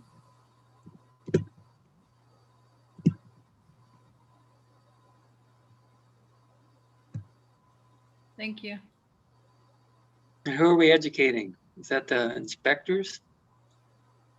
You guys said education, so I just put in education. I'm thinking education of the like farmers who are importing things. Okay. Inspection. Okay. To prevent. Hold on, let me delete that and we'll put it somewhere else. To prevent the introduction of the species, to develop policy to ensure and provide education to the ag sector to prevent. Yeah, that sounds good. Okay. Jerry, you can talk. Okay, the sentence that's in there that says perform agricultural property inspections, blah, blah, blah, seems to be out of step with the context of inspection and enforcement for invasives, pests, and threats. So I think it needs to move somewhere else, because it's really incongruous, right? We're talking about invasives, pests, and threats. And then that just seems to be a little bit out of step with the context. Okay.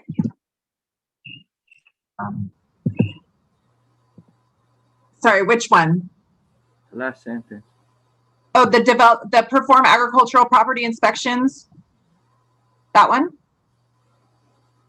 Does that Yes, belong in that's the one. That should go somewhere else. I forget was with where I permitting, saw I think. that. Yeah, that seems like it's more has to do with permitting and With planning. the department permitting and the side. advocate. With the regulation assistance? Yeah. Yes. Yeah, applications and whatnot. How did it get over there? Well, because we were combining inspection and enforcement with the invasive pests and threats. Okay, So different kind of inspection. different kind of Yeah. inspection. So do we Yeah. keep it here? No, I would agree. That regulation then, yeah? That goes with like applications for permits and whatnot. You Okay. Yeah. Like ag declaration, like you declaring your egg. So they come and physically look, okay, using 10 million gallons, but you got 2 tomato plants in 5-gallon buckets. That's something wrong. Oh, and your yard is green, by the way.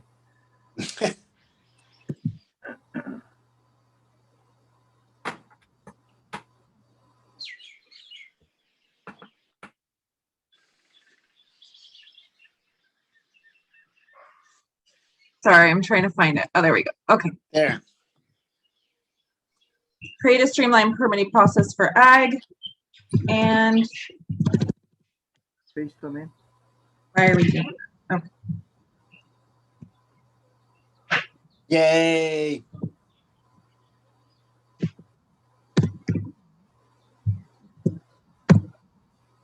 Yes?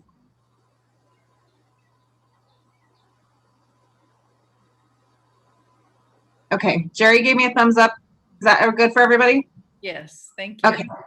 That's a where really it belongs. good eye, Brother Jerry.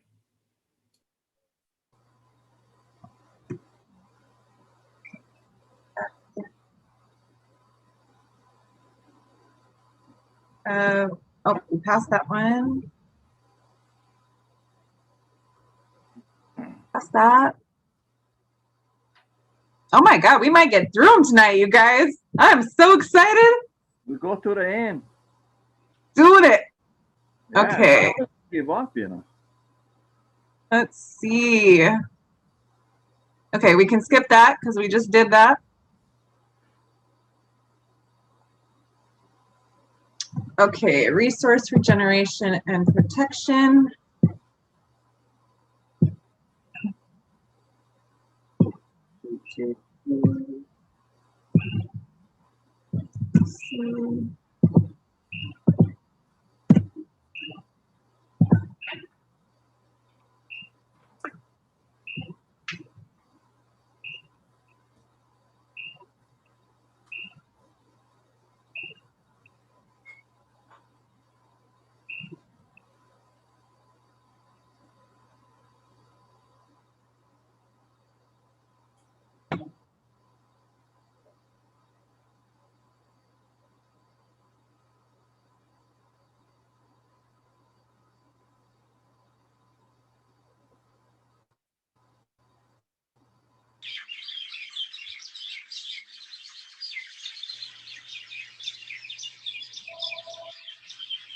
Nice background noise for this section. Go ahead, Jerry. I think it needs something about NRCS and the soil, water, and conservation organizations, because there's nothing really in the county at the moment in terms of any of the departments that monitor anything like that.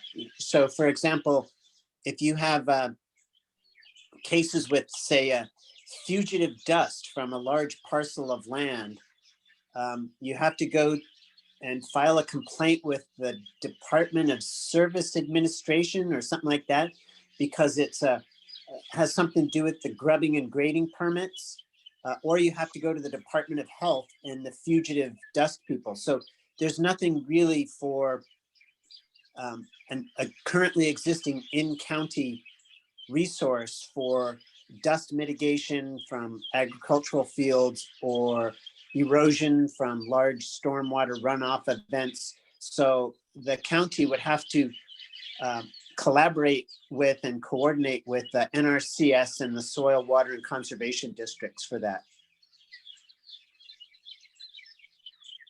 Does it Okay. make sense at the top to just broaden it to say work with other, county, state, and federal agencies to provide insight and feedback, and that would Yeah. include NRCS as Yes. well as So, sorry, how did you say it again? Work with other, county, state, and federal agencies with other county, state, and federal agencies.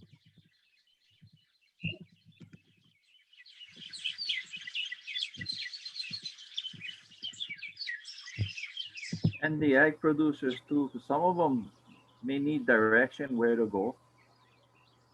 And just some simple visit with some names, leads to NRCS, whatever.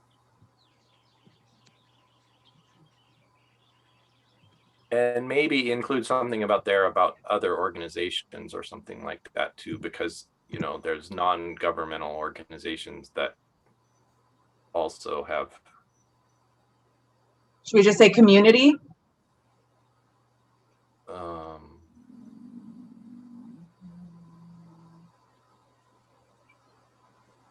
Community agencies, I don't know. Community organizations, maybe. Yeah, community organizations.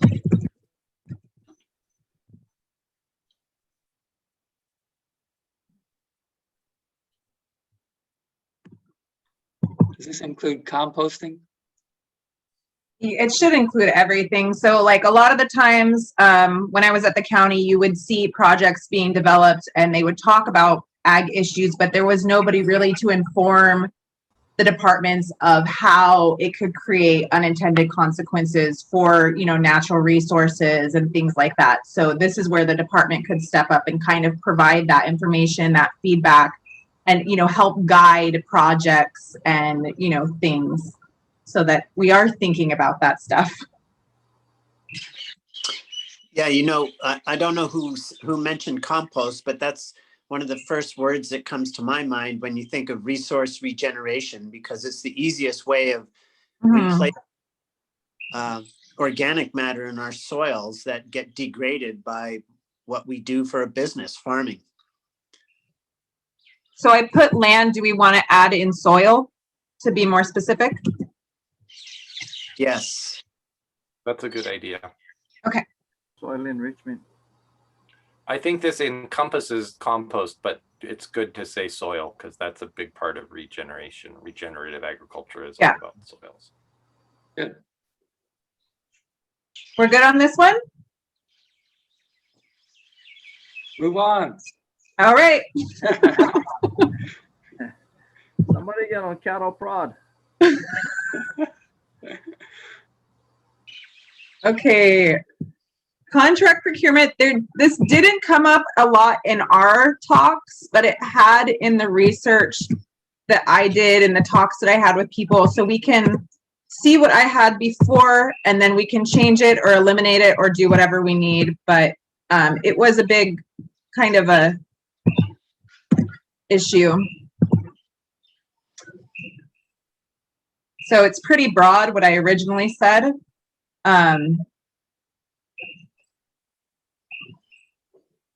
But we can expand.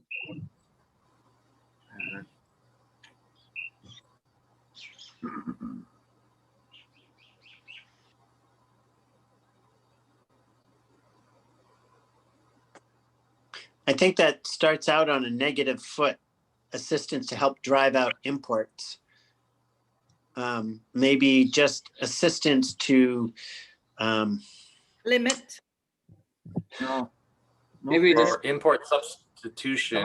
Import substitution is kind of a big about prioritizing local food security. Yeah, focus on that. over imports. Put the second part of the sentence first. expand export opportunities to help. Production. Okay, what if we, Yeah, take that out. I would suggest taking that out because should we say first? So that people know that we're first focusing on meeting our local needs, but then we're also promoting local production and expanding export opportunities? Does that still cover it? I don't know. I mean, I think we have such a long way to go to meet our local food security needs. Why do we even talk about exporting? And I hear a lot about exporting, but I'm in agreement, but that's 50 years from now.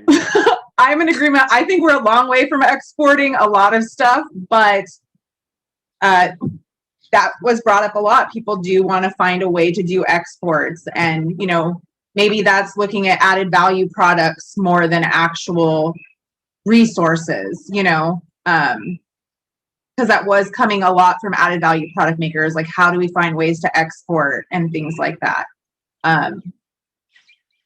There's So- definitely a role for exports, but it's kind of two different things of I don't know, does export opportunities really fall under contract procurement as a subheading, or contract procurement is more about import substitution, or you know, assistance to promote local production and import substitution or something like that? That, I mean, that's like the catchphrase. That's Okay. But expanding export opportunities is important, but I'm not sure if that's a contract procurement sort of issue, or We can take that out then. it's important to have it in there somewhere though. But it's more of like that's more of like a marketing thing, assistance with marketing, than it is specifically a contract procurement thing. So. Under education, or Do we have like a marketing section? have marketing and distributions. Wait, where did marketing and distribution goes? Did we skip it?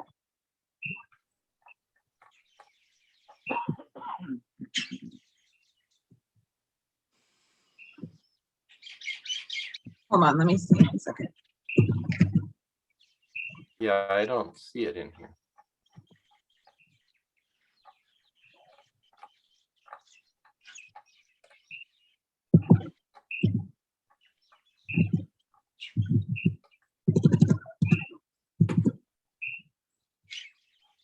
yeah, Is it there?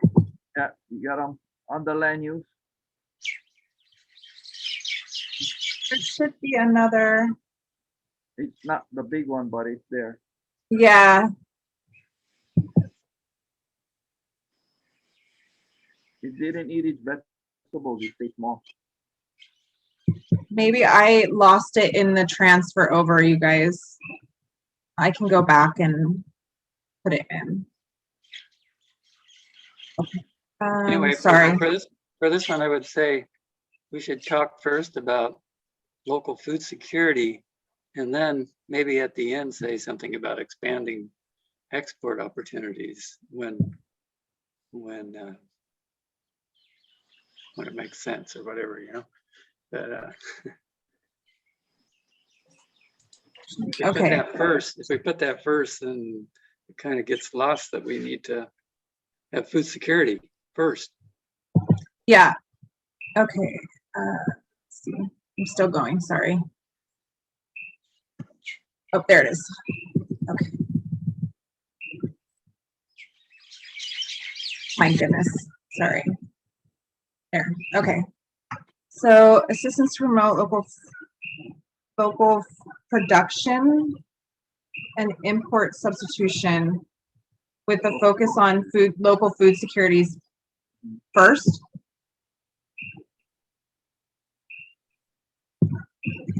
I think that makes sense.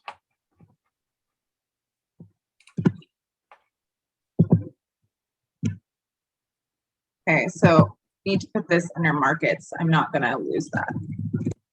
Okay, so this is okay for contract and procurement?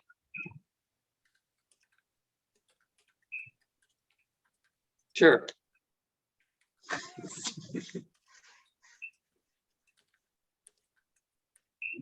That's strong. That's good.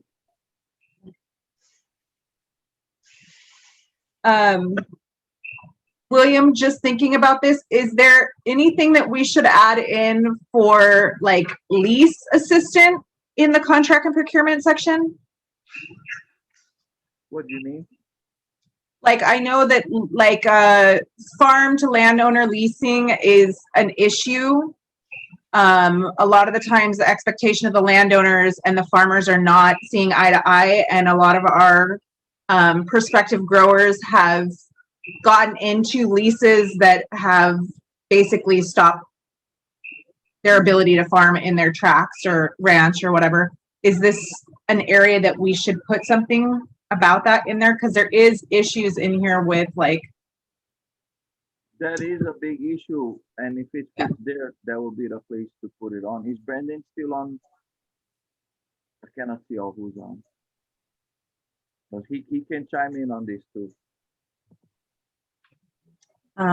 Provide education about agricultural leasing or agricultural lease contracts or something like that. I don't know how to word it. It's kind of more an attitude than anything else. You know, people come in with a different perspective and a different goal. A lot of the education part should come from the realtor to the buyer.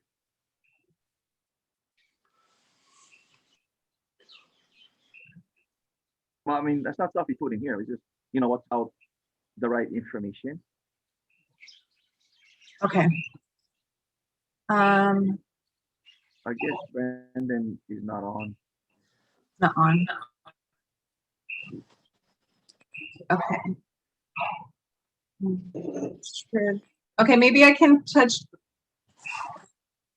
Okay. I don't know how you would word it, but what you need to do is kind of like have landowners,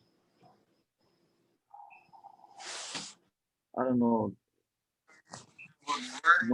what, it's so hard to figure it out. The landowner needs to kind of own up to their agreement or whatever they're saying. And then, you know, it's like they change overnight. They change hands. And then, you know, you're stuck with maybe a faulty agreement that you kind of took their word for, and you put in all the infrastructure, now you're gone and not compensated for. So I don't know how maybe we can work on that later. Okay.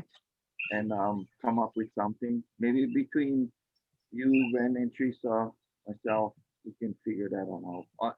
As far as livestock goes, I don't know if farmers have the same issue too. You know, they put in the pipes and whatnot, and then they're gone.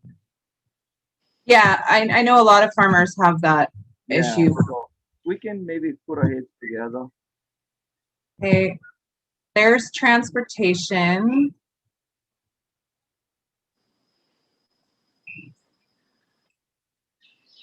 Service is one really important thing.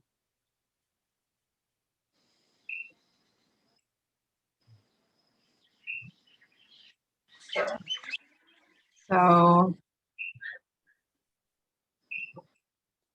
You know, also, the department should be in a position where they can make farmers and ranchers aware that there are opportunities for reimbursement of some of the costs of transportation. I don't know how many farmers or ranchers know about that through the Farm Service Agency and how many of them take advantage of it. But depending upon how much stuff you buy each year, it could be, you know, for us, it's sometimes $2,000 to $3,000 in transportation costs. We get reimbursed by the Farm Service Agency. I think it's called the Rural rurally disadvantaged farm assistance program or something like that. Like inform, pass on the information. Advocate and educate to minimize cost barriers for inter-island transport, crop loss, or livestock lost in transport. It's more like, yeah, I guess you can have that too, but what Jerry's referring to is it's like on transportation assistance program. Nothing to do with loss, just helping people with transportation costs, a federal program. So just the inter-island transport, or is that to the mainland and stuff too? Yeah, mainland, whatever you do. Even within the island, I think fuel and stuff like that. I mean, it's a small percentage, but it does add up, you know. It's not like they're gonna pay for all of it. But they do pay. It's a good program. Right. Yeah, and in general, the transportation, I mean, there's a lot of transportation costs just within the island, you know, not just inter-island or mainland or whatever. Okay, so is that?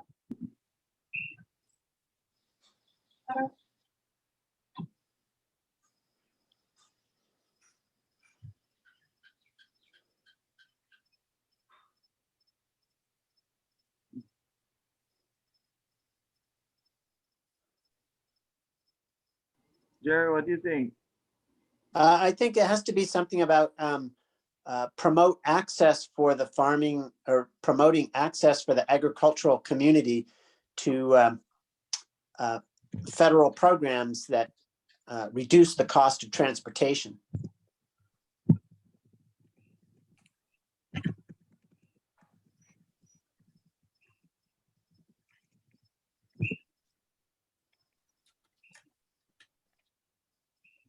After community, about what is the ag program, federal programs?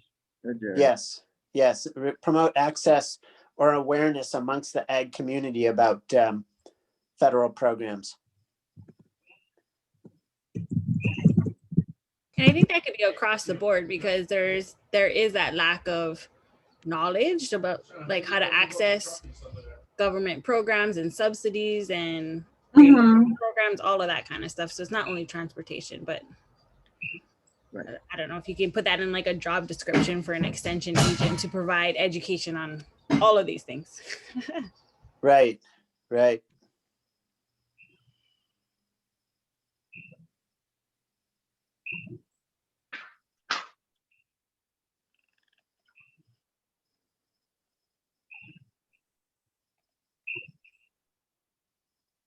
Suggestions?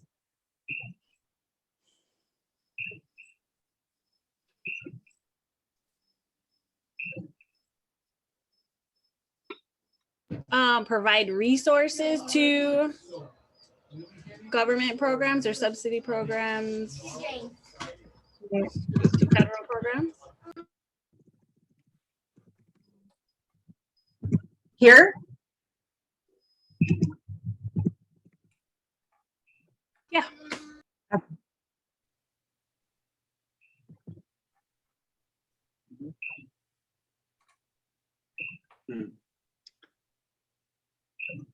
I mean, I guess I have to say that at some point we need to be able to stand on our own feet, our own 2 feet, and not keep asking for money from the government, which comes from taxes that people are paying. I mean, I can see temporarily to get to a certain point, but doesn't seem sustainable to me if we're continually asking for government handouts. Big business on the mainland does it all the time. I'm happy to help little business here access those same ones. Yeah, I was just gonna say, eventually we hope, yes, to be able to stand on our own 2 feet, but there's been so much for so long that has worked against the ag community being able to do that. So to get us back to that point, we need a little bit of support for sure. Yeah, I think temporarily it's good, but we should always be looking at self-reliance, and not just here, but everywhere, all over the country, all over the world. Absolutely. Jennifer, when we were in our breakout groups a meeting or two ago, and Yeah. there was someone in Hana, a gentleman in Hana, and he was wanting to get the farmers to hooey up and have a truck that brought everybody's produce out and then picked up all their business in town and brought it back to Hana. Michael Hillinger. Some kind of I think coordinate. that was me, actually. It was who? It was me, I think, actually. Oh, I thought it was Michael Hillinger because he has the refrigerated trucks and he says he Oh, comes yeah, out of Hana. He was talking about that too, but I was talking about it as well. Of that. Oh, okay. Of the Sorry. Basically for East Maui, transportation out of East Maui is an issue to help farmers reach markets. Okay, But so some kind of organized transportation, coordinate everybody to share transportation in the area, something like that. Yeah, I like that. I think we should look at more cooperatives. To be able to Transportation do sharing. these kind of things. transportation co-ops. A bus for the produce. You know that the Big Island takes their county bus system and they deliver produce to Puna and bring out produce and deliver, like they deliver the CSA baskets, like the county of Maui bus. I mean, the county of Hawaii bus. I love it. That's cool. Great. That's I great. didn't know that. So coordinate transportation to support the distribution of local products. Yep. Yeah, that's helpful. I mean, I think that that's really included under the first sentence of minimizing cost barriers, because that's a way of minimizing cost barriers. But if we want to get a little bit more specific about that aspect of it, then that's a good way to say You that. know, it can even be bigger. It can even be sharing containers on the barge or something. Mm-hmm. Somebody coordinating that way. Okay. Do we want to say the barge is on here, or are we okay with this, or? Oh, both by air and by sea, yeah. I think the saying it broadly like that is inclusive of whatever mode of transportation you're talking about. It can be included in that general statement. Okay. Yeah, I Well, agree. transportation sharing. Transportation sharing. Do we want to mention something about making sure our ports like stay open for whatever reason? You know what I mean? Or like that, whether it's the airport or the pier port, you know, that but they're state run, so I don't know if the county would be involved. But They have lousy hours, yeah. yeah, I mean, you know, I send out stuff to YB and I send out stuff to Aloha Air Cargo, and they're night and day as far as like the service and the way they're set up and whatnot. I mean, So if we took out cost barriers and just put minimize barriers for transportation, could that cover what you're talking about? yeah, cost and other barriers maybe or something. Cost, because cost seems to be something that Okay. everybody struggles with. I mean, YB just went up what 60% or something, and the service didn't increase. Yeah. And they promised that they would, but you know they cut hours, and I don't know. Because it's not just the Maui end. Like if you ship into Oahu, and your person picking up produce, egg is perishable, and sometimes you know they're stuck on Nimitz Highway 3-4 lights back, and waiting and waiting and waiting, getting to the pier to pick up product or to ship out. I think if you're talking about that kind of stuff, you'd have to put in there something about coordinating with the PUC, because I think they're, or federal agencies, whoever is like in charge of that kind of transportation, if we're talking about the barge. I feel like the PUC is the one that controls like the pricing and stuff like that of their Yeah. rates.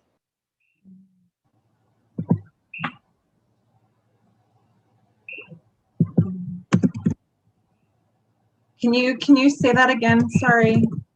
Elaborate.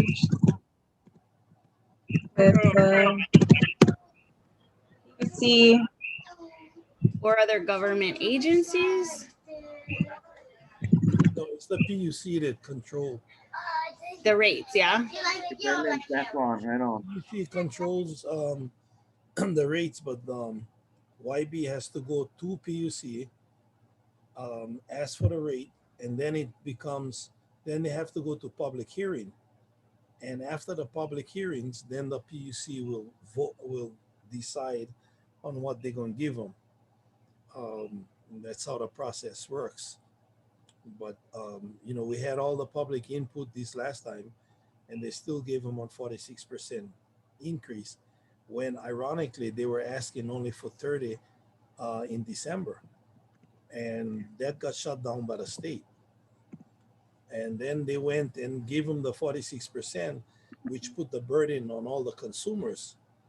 And what happens with the shipping costs, and I don't know where the hell we would put that in, but what happens with the shipping costs for local farmers and ranchers is we cannot be competitive with the Safeways and Foodlands and Costco's and everything else, because their produce coming in 40-foot containers.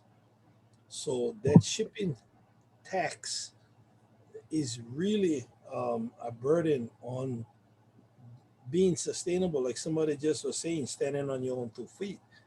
It's really tough to stand on your own 2 feet when somebody's stepping on your shoes. So the shipping, you're right. We need to be able to have on good communications with PUC. You know, I even asked them at one former meeting, and I just threw this out. I know it's ridiculous, but I said, what about putting tariffs? Like the United States put tariffs on stuff from China. They gotta pay the difference. So it becomes competitive for our producers here in the steel and whatever deal. And she said, no, you cannot do that. It's against the federal whatever. So the point that I made was, then they should be like the cattlemen long time ago got a break from Young Brothers Island Commodities discount, which is 30%. They've carried that. They're still doing that. But what we've tried to do is get them to include all of the lives, all of the egg. And right now it's mostly cattle. And the reason they did that was so that we can still remain competitive, because way back when Young Brothers did that, most of the cattle was being shipped to the feedlots in Honolulu. So that's how they got that Island Commodities discount. So maybe that's what we should be looking at, more so than trying to have the PUC, because you know there's a certain magic number where the PUC gonna realize that Young Brothers gonna pull up their pants and just leave, and the next shipping company they're gonna come in still not gonna be able to make ends meet without certain fees. You know, I mean, I can live with that, but I agree with William. Along with the fees, the service should be there. You know, they sent me on notice to pick up one container by Monday. I sent on truck down, and they decided that they close half days on Mondays. So the clerk said, no, you come back on tomorrow morning. Well, when we went back down on Tuesday, they said, oh, we had a union meeting and the whole pier is closed until 1 o'clock.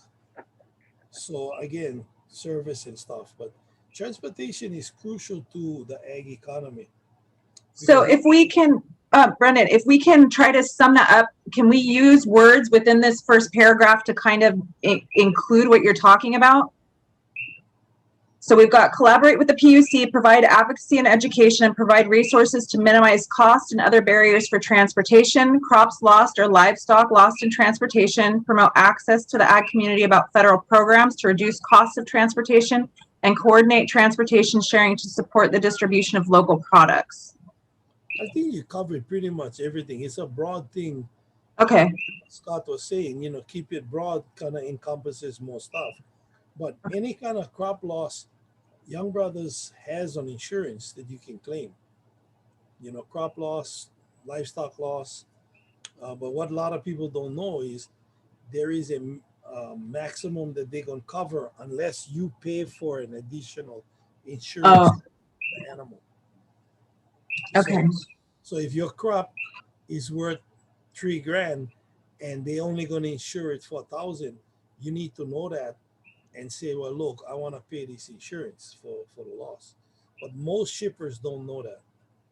You might want to secure the fact of the island commodity discount, because that started with vegetables and fruit, and then livestock wasn't on the paper work on it.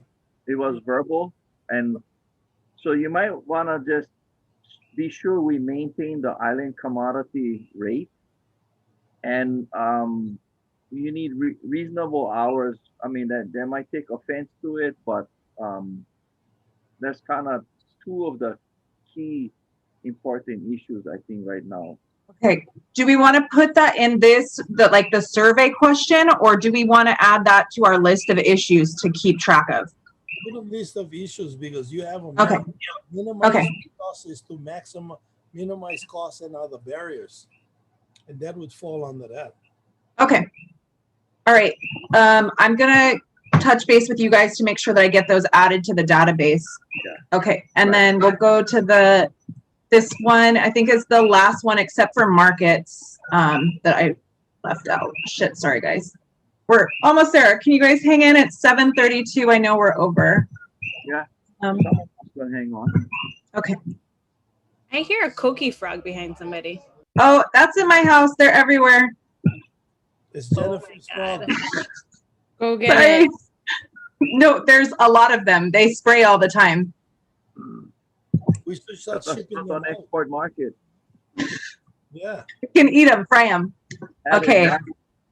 Agricultural theft, vandalism, and liability. Develop programs and work with MPD to address the losses from I'm just going to say the losses from agricultural theft, vandalism, and agricultural theft and vandalism.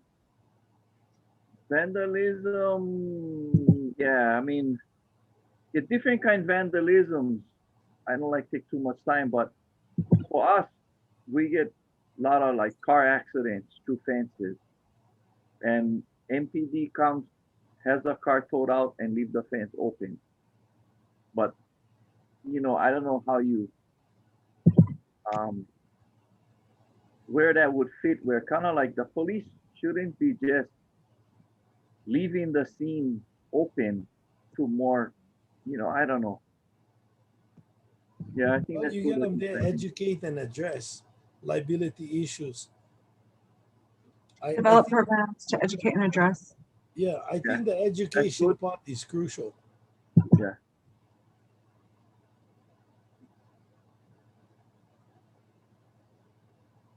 And now, I don't know if you guys been hearing on the radio that Officer Joe Medeiros with her deal about, filing any kind of problem things online, because they don't even have the officers be able to come. So you can file all your things online, like accidents and whatever. And she was going through some of the criteria. And I told myself, Jiminy Christmas, like William said, somebody come right through the fence.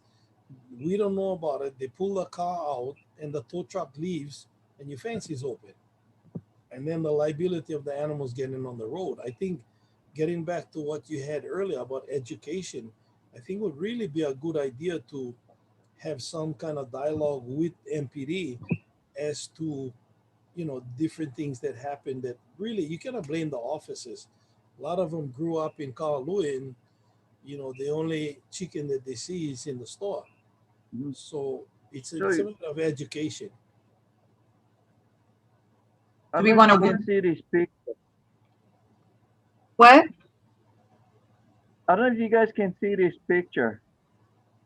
Last week, a car went through the fence.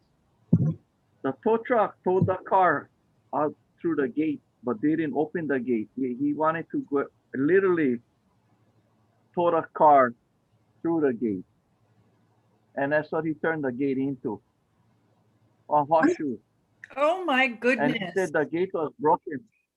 Yeah. And I saw him do it, but I couldn't take the picture because the police was right there and he gonna tag me for my camera or whatever phone.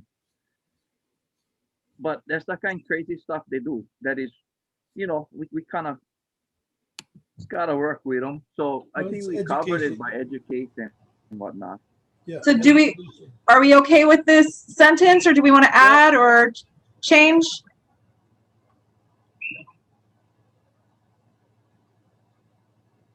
You know, that part that you have there about address the losses from agricultural theft and vandalism.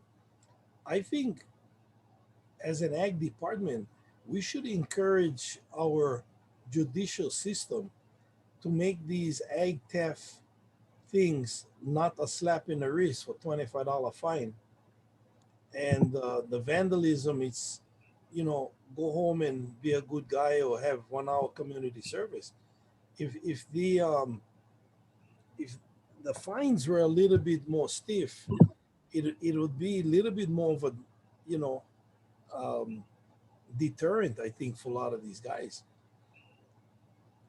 I mean, I see a lot of egg theft. I mean, they're climbing on avocado trees and orange trees and to go sell stuff. And, you know, I think, yeah, you have them in the county prosecutor's office. I like that. I just added it because your idea. Yeah. Is that good? Yeah. Well, I mean, I think that is another thing that we should work on. I mean, it's a good thing. Okay. And maybe that it's something to put in like the legislature too, because when it comes to you know, penalties, You're right, Scott. it's you know, that's something that actually comes from the County council. County council. Okay, so what if I say MPD, the county and state to address losses from agricultural theft and vandalism? Yeah, that'll cover it.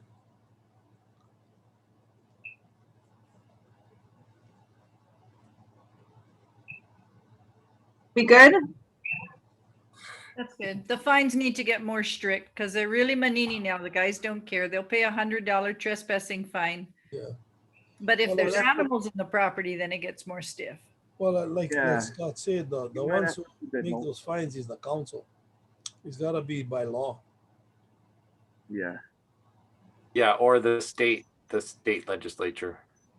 Because with farm theft vandalism, you know, the lettuce and cabbage not gonna run on the road, but when the animals get out, then it becomes our liability now, and you're looking at millions of dollars of lawsuits with accident if it happens. Okay, so the only one I didn't have in the original areas of concerns was marketing and distribution. I had that under infrastructure. So do we want to add that to infrastructure, or do you guys want to create something right now about markets and distribution in our own language? Didn't we have some of that earlier where we talked about, or that was with imports, I think, and whatnot? Was that? Yeah. On the- So we had, can you guys still see my screen if I move to here? I can Yes. see your screen. Okay. So these were all of the issues within market and distribution. So like ease of purchasing, cost effectiveness, food mapping, food network mapping, supply cost effectiveness, farm to school regulations, lack of distribution support, prices not really realistic for local producers, demand and demand and cheaper on the mainland, multi-level infrastructure software, refrid and frequency. Food bank does not buy a lot of produce. Prices are not realistic for local producers. Food safety, market standards, unrealistic. Distribution companies set up for imports, managing waste, and then some things about added value products and, you know, local versus mainland. So do we want to create our own section about marketing and distribution? I didn't have that before. Or do we want to add it to infrastructure or another area that we've already covered? The one you just mentioned, what is that? The one earlier with the food bank and marketing standards and stuff like that. What is that under? That was all that's all the stuff that we had put into this information dump. Remember the information dump we did with the groups? Yeah. Yeah, that's all in here. Those are all issues within marketing and distribution. But I didn't have like a sentence written up, a pre-sentence, if that makes sense. So do we want to add this stuff on to another pre-sentence that we already have, or do we want to write our own right now? I think it needs to have its own section for marketing. So if you don't want to, if we're out of time, you could do it and then send us an email or something, you know? Okay, I will come up with a sentence. I'm going to put all of these sentences in email for everyone to review with the whole group. We'll take a vote on it, and then we'll get that survey hopefully sent out before the next meeting. I'm also going to ask the community partners to see if they have, if they pay for any of the survey programs, because I would have to pay for it otherwise, and it's like a lot of money. Did you just want to do Google Forms? That one usually works. Will it report the feedback? Yep, it consolidates all of everybody's feedback, and then you can do a lot of stuff with it, like make charts and graphs and organize it. You can send that out like community wide? Yep. Will you help me? Yes, I can help you. Okay. Thank you. All right, so I will write something up for markets and distribution and send it to you guys for review. And thank you so much for all your help. This is awesome. We got through almost all of it, even though we're like 15 minutes over. I love you guys. Is that the last one, the marketing? Yeah, that's the last one. Okay. Great, thank you. Yeah, thanks Jen for wrangling us in. Thank you for bearing with me. No, thank you for sorry, bearing with us. I said, sorry, I was a little bit quiet in the beginning because I was on 2 other meetings at the same time. I know everyone's busy, and if I had money, I would pay you all to be here because you are all worth lots of money with your knowledge. But I'm thankful that you guys are here anyways, and one day I will pay you guys all back. You can take it down for a beer one day. I will buy a keg for this group, and if somebody provides a location, you guys can all have beers off of it. I think we're supposed to buy the beer for her. This poor lady. Yeah, you put it out. Yeah. I heard somebody offer some steak. Well, yeah, you know, the steak wouldn't have been a problem, William.